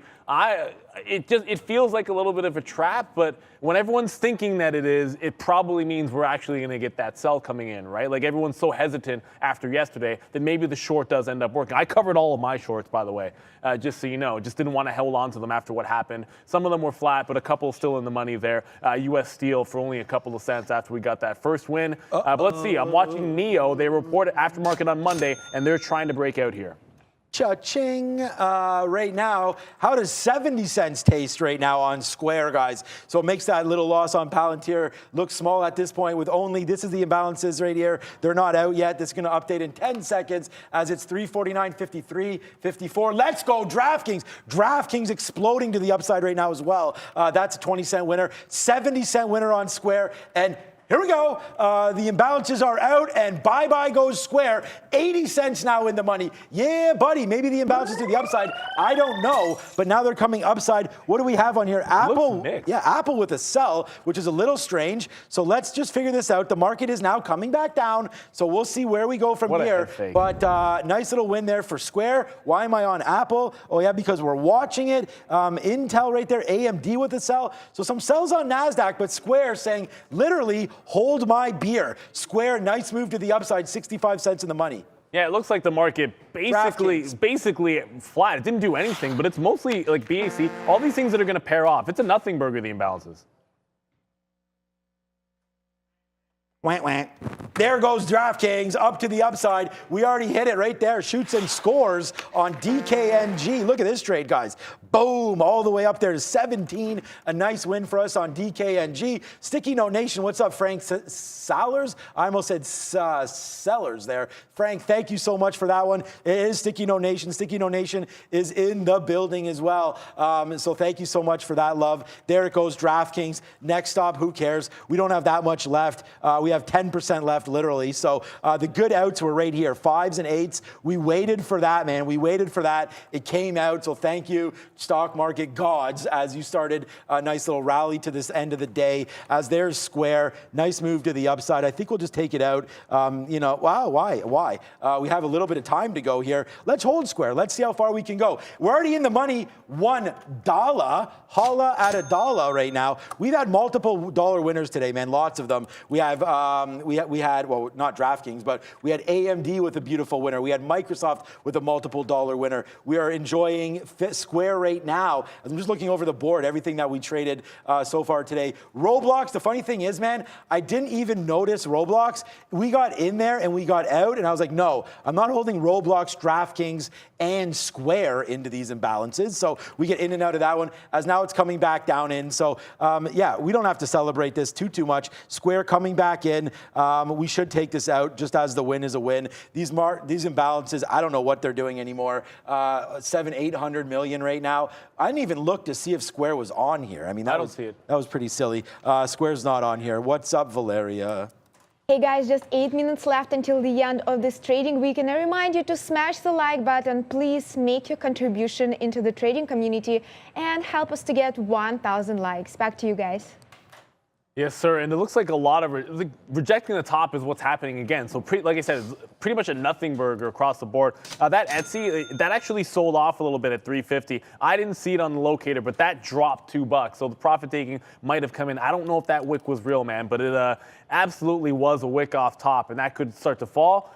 This is going to be the pie in my face. I remember I said I was going to take risk off on some of those shorts. Yeah, IMPP starting to fall off. Looks like it is going to sell, and somebody's going to be taking some profit going into that close. That's what we kind of expected to happen on the cheaper, lower flow types of names there at the end of the day, and that's what looks like it's going to go on IMPP. Virgin Galactic, however, is trying to take out the high. Can't ignore the fact that for a couple of days in a row now, hey, it's been going out and trying to break out. So when we come back in on Monday, if this is trying to take 925, it's got tons of room to fill in a gap after just dying a very quick death at $11. It gets to that price, I'll be short it next week. Remember, NEO is going to be reporting on Monday. It tried to break out as well, right at 350. It couldn't take out that top. Nice consolidation. It just couldn't go anywhere. That's the story of these markets. AMD right at 121. It didn't get off the schneid. NVIDIA, no matter what happens with NVIDIA today,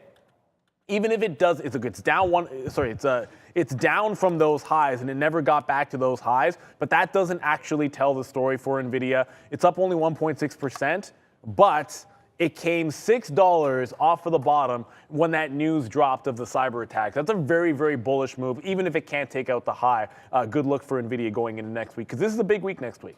We had a relief rally, it's a sell the news event, even though it was buying the market after what happened in Ukraine. But it's a big week next week, because then it'll be on its own merits. Like, what's the market going to do after everyone's settled down for a weekend? Do we continue this and hold some of the support levels and continue this break? Big question mark. Yeah, I mean, that's why. I mean, so just to give you guys an update there, we hit the cash register as Neil was talking. You can see my positions. They're gone. Here it is right here, 120.40 out of Square as it comes back down. We don't need to hold anything. Actually, got to make sure all my stop orders are cleaned up. And then DraftKings, man, the same thing. There it is, out again. We were waiting for it to break out through that 22.25. It didn't happen. We take the exact same price we got on the way back up. So there it is, man. To end the day, we are now flat. We are positive on the day again. And yeah, let's just go into the weekend with positive thoughts and, obviously hope for some kind of a resolution, but I don't know if that's going to be in the cards or not. And on that note, man, this is up another 1.5%. So the NASDAQ, yesterday up 3.5. I don't even, what is the ES? The ES is up 2.25 right now.